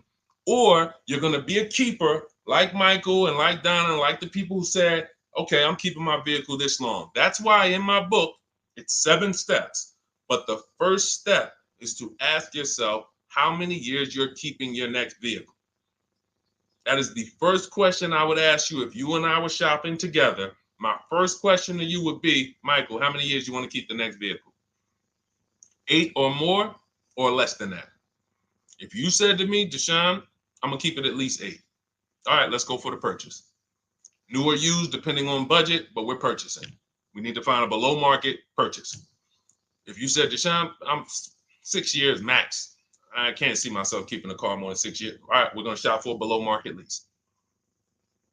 Because the money you're going to spend in a below market lease, when you get these below market lease deals, not commercial leases, not what you see on advertisements. Those are ridiculous prices. We don't pay those prices.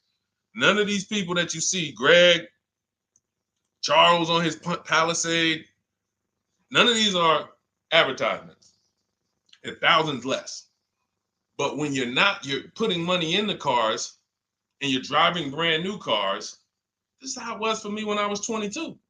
This started for me at 22. I was working for Pontiac, and I leased a brand new Pontiac G6. It was $256 a month. $256 a month. It was like a $21,000 vehicle. Same time, I had a friend of mine. She got a I don't want to say it because she might be watching this, and this is no shot at her. I didn't understand enough to teach her back then because I was new in the business. She went and she bought, let's call it a Honda Civic. Now my car was bigger because the G6 was a mid-size vehicle. The Honda Civic is a compact vehicle, but she bought it. $20,000 vehicle, 22, whatever it was at the time, paying almost $500 a month. Like, that's a $500 payment. That's what it is. So my young household, I got a newborn daughter. I got a new car I'm paying $256 a month for. Same time, it's got families around me. They're in their 20s, but they're paying $500 a month. This is what showed me, wait, something's going on. And I never stopped. I bought a used car at that time, but since I've had 4 Infiniti leases, I've had a Jeep Grand Cherokee lease, and people always think, D, you must be paying ridiculous money. I see you get new cars every 3 years, but they don't. I'm driving $40,000 cars, $45,000 vehicles. I never paid over $400 a month.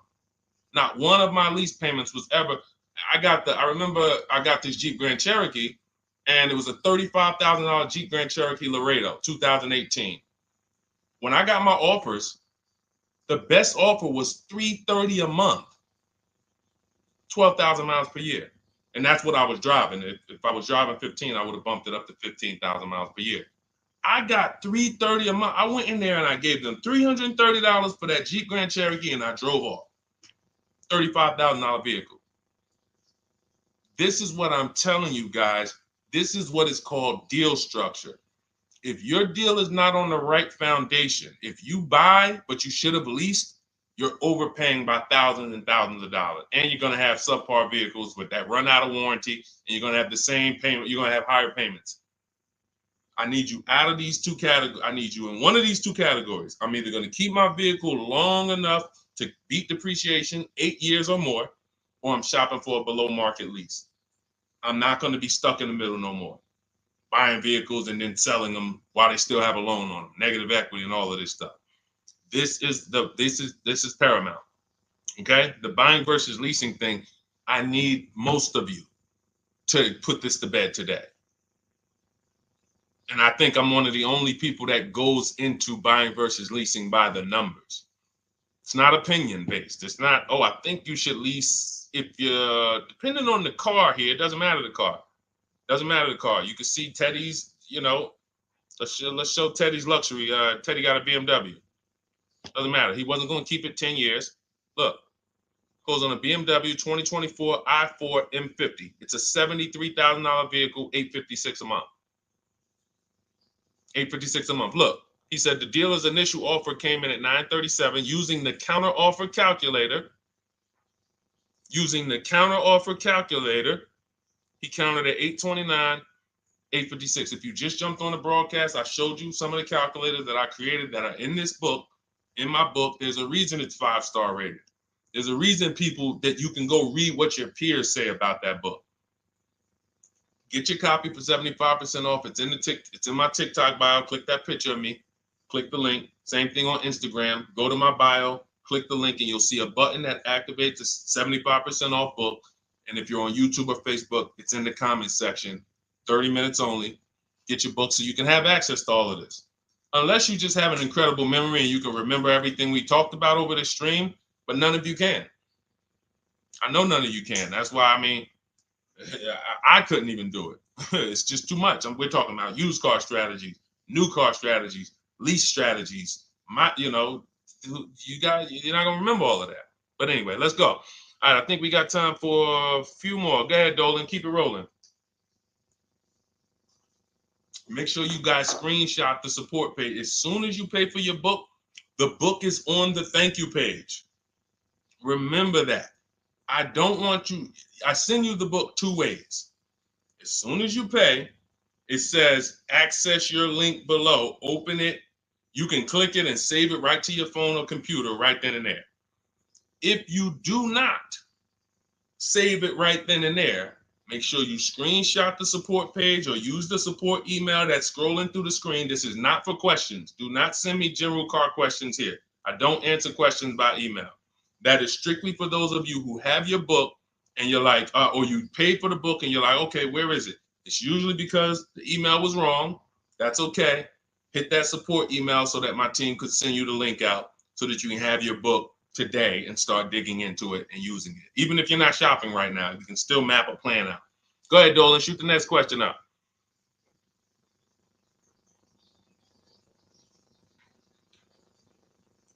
All right, this is Victoria from TikTok. Any tips for how I can get the highest trade-in value for my existing vehicle? Of course, bids. Bids. First of all, you just said a curse word.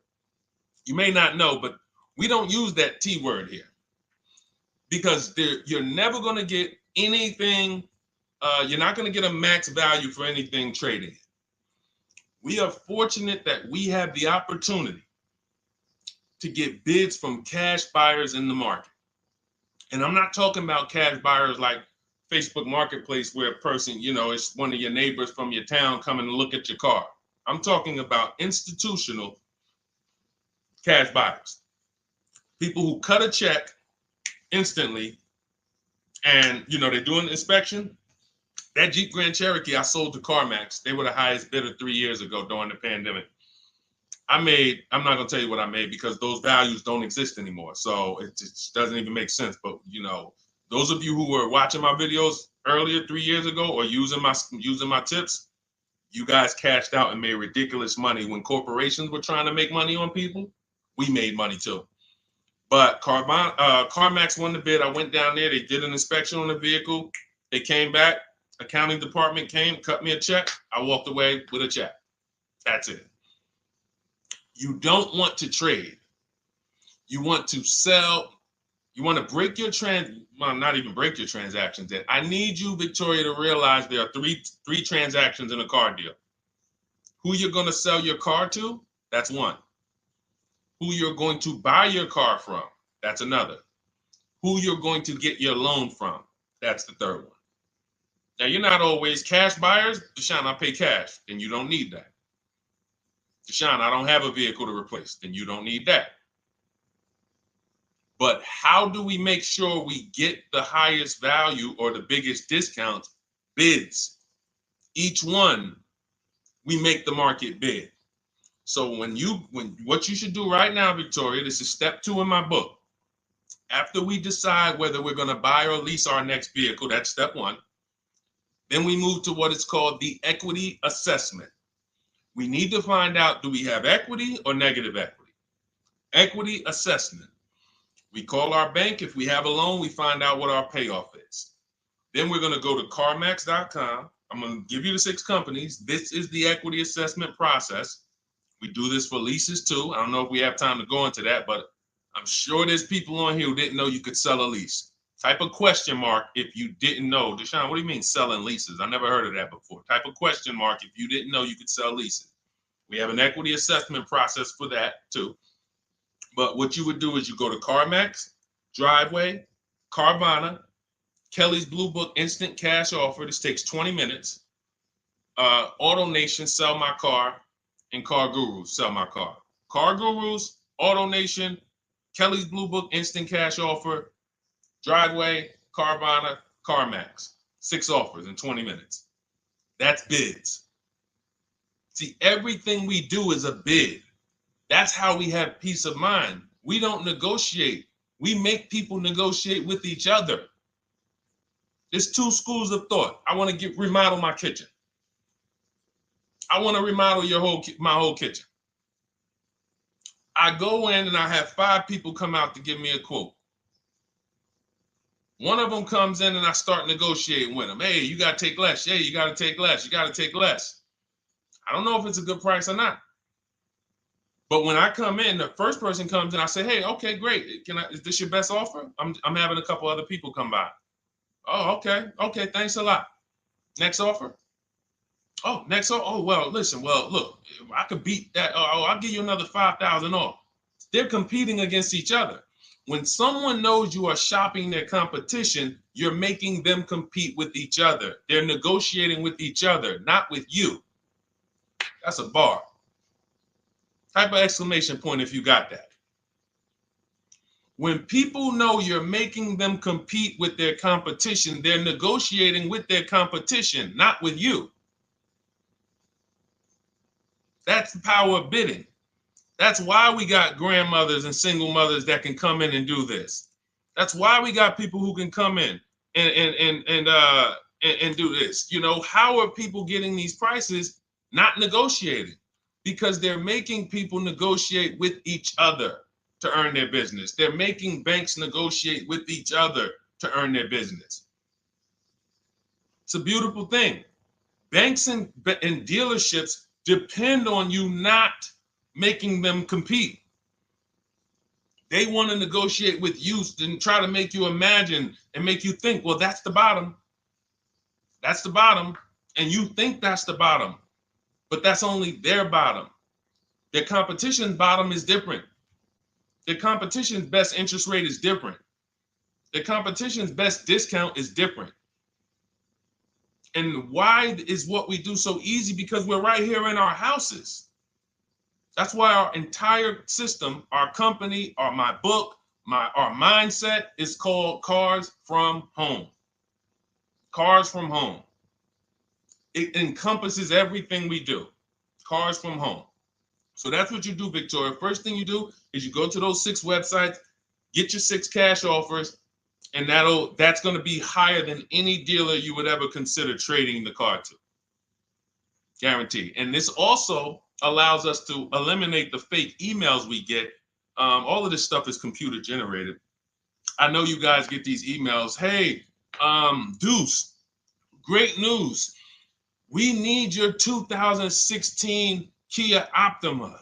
We have a customer looking for it. We'll pay you $2,000 over MSRP. Who's gotten those emails? We'll pay you $2,000 over Kelly's Blue Book. Who's gotten those emails? Deuce, the list is CarMax, Carvana, KBB Instant Cash Offer, Driveway, Auto Nation, and Car Gurus. Car Gurus. That's step 2 in my book, the equity assessment process. This is stuff we do before we start shopping. Decide whether we buy or lease is step 1. That's going to put our deal on the right foundation. Step 2 is the equity assessment. Everything we do is a path. It's a clear, easy path. Okay, so yeah, I forgot the question that I just asked, but let's go. I could already tell. See, I could tell when I'm winding down because y'all could tell stuff will start blurring to me. That's why I'm like, see, and if that happens to me, I know it happens to you. Like that's why I'm like, listen, grab your copy of Cars from Home. It's a digital book. You'll have it in your inbox in minutes. It's continued updates. I probably updated that book 5 times since we originally launched it. Added calculators to it. Those weren't in it originally. I've added the calculators. I'm committed to making stuff better without being like, Like, imagine this. Oh, well, you bought volume 1 of Cars from Home, but I just put a new tool in, guys. Now you're going to get volume 2. And now every time a website changes, you got to get volume 2 and volume 3. And 5 years from now, you're getting volume 9 each time. It's like, no, literally one-time cost. And I can't tell you if that'll be around forever. I can't tell you that. I can't tell you 3 years from now I'm going to be giving free updates of the book. I don't know, but I know today that's what it is. Everyone who gets their book, you get free updates as I update the book, because there's value in that. There's value. I can send an email out to people every 3 years and ask them, hey, did you enjoy the book? They're going to say, hey, yeah. Well, here's the thing. My new version is this. There's value in that. It could just be $24. They're already a believer. Someone who used the book's already a believer. So they'd be like, yo, the new version, oh, I'm about to shop again. $24. I'll pay it again. It's the best money I ever spent. But for now, I'm not doing that. Those of you who have the book, you will get free updates, and we'll keep you on the list to make sure you always get free updates of the book. So your link for 75% off is in the YouTube comments. It's only good for 30 minutes. It's in the Facebook comments, and it's in my Instagram and TikTok bios. Click those links in my bio. Click the button that says 75% off my new book.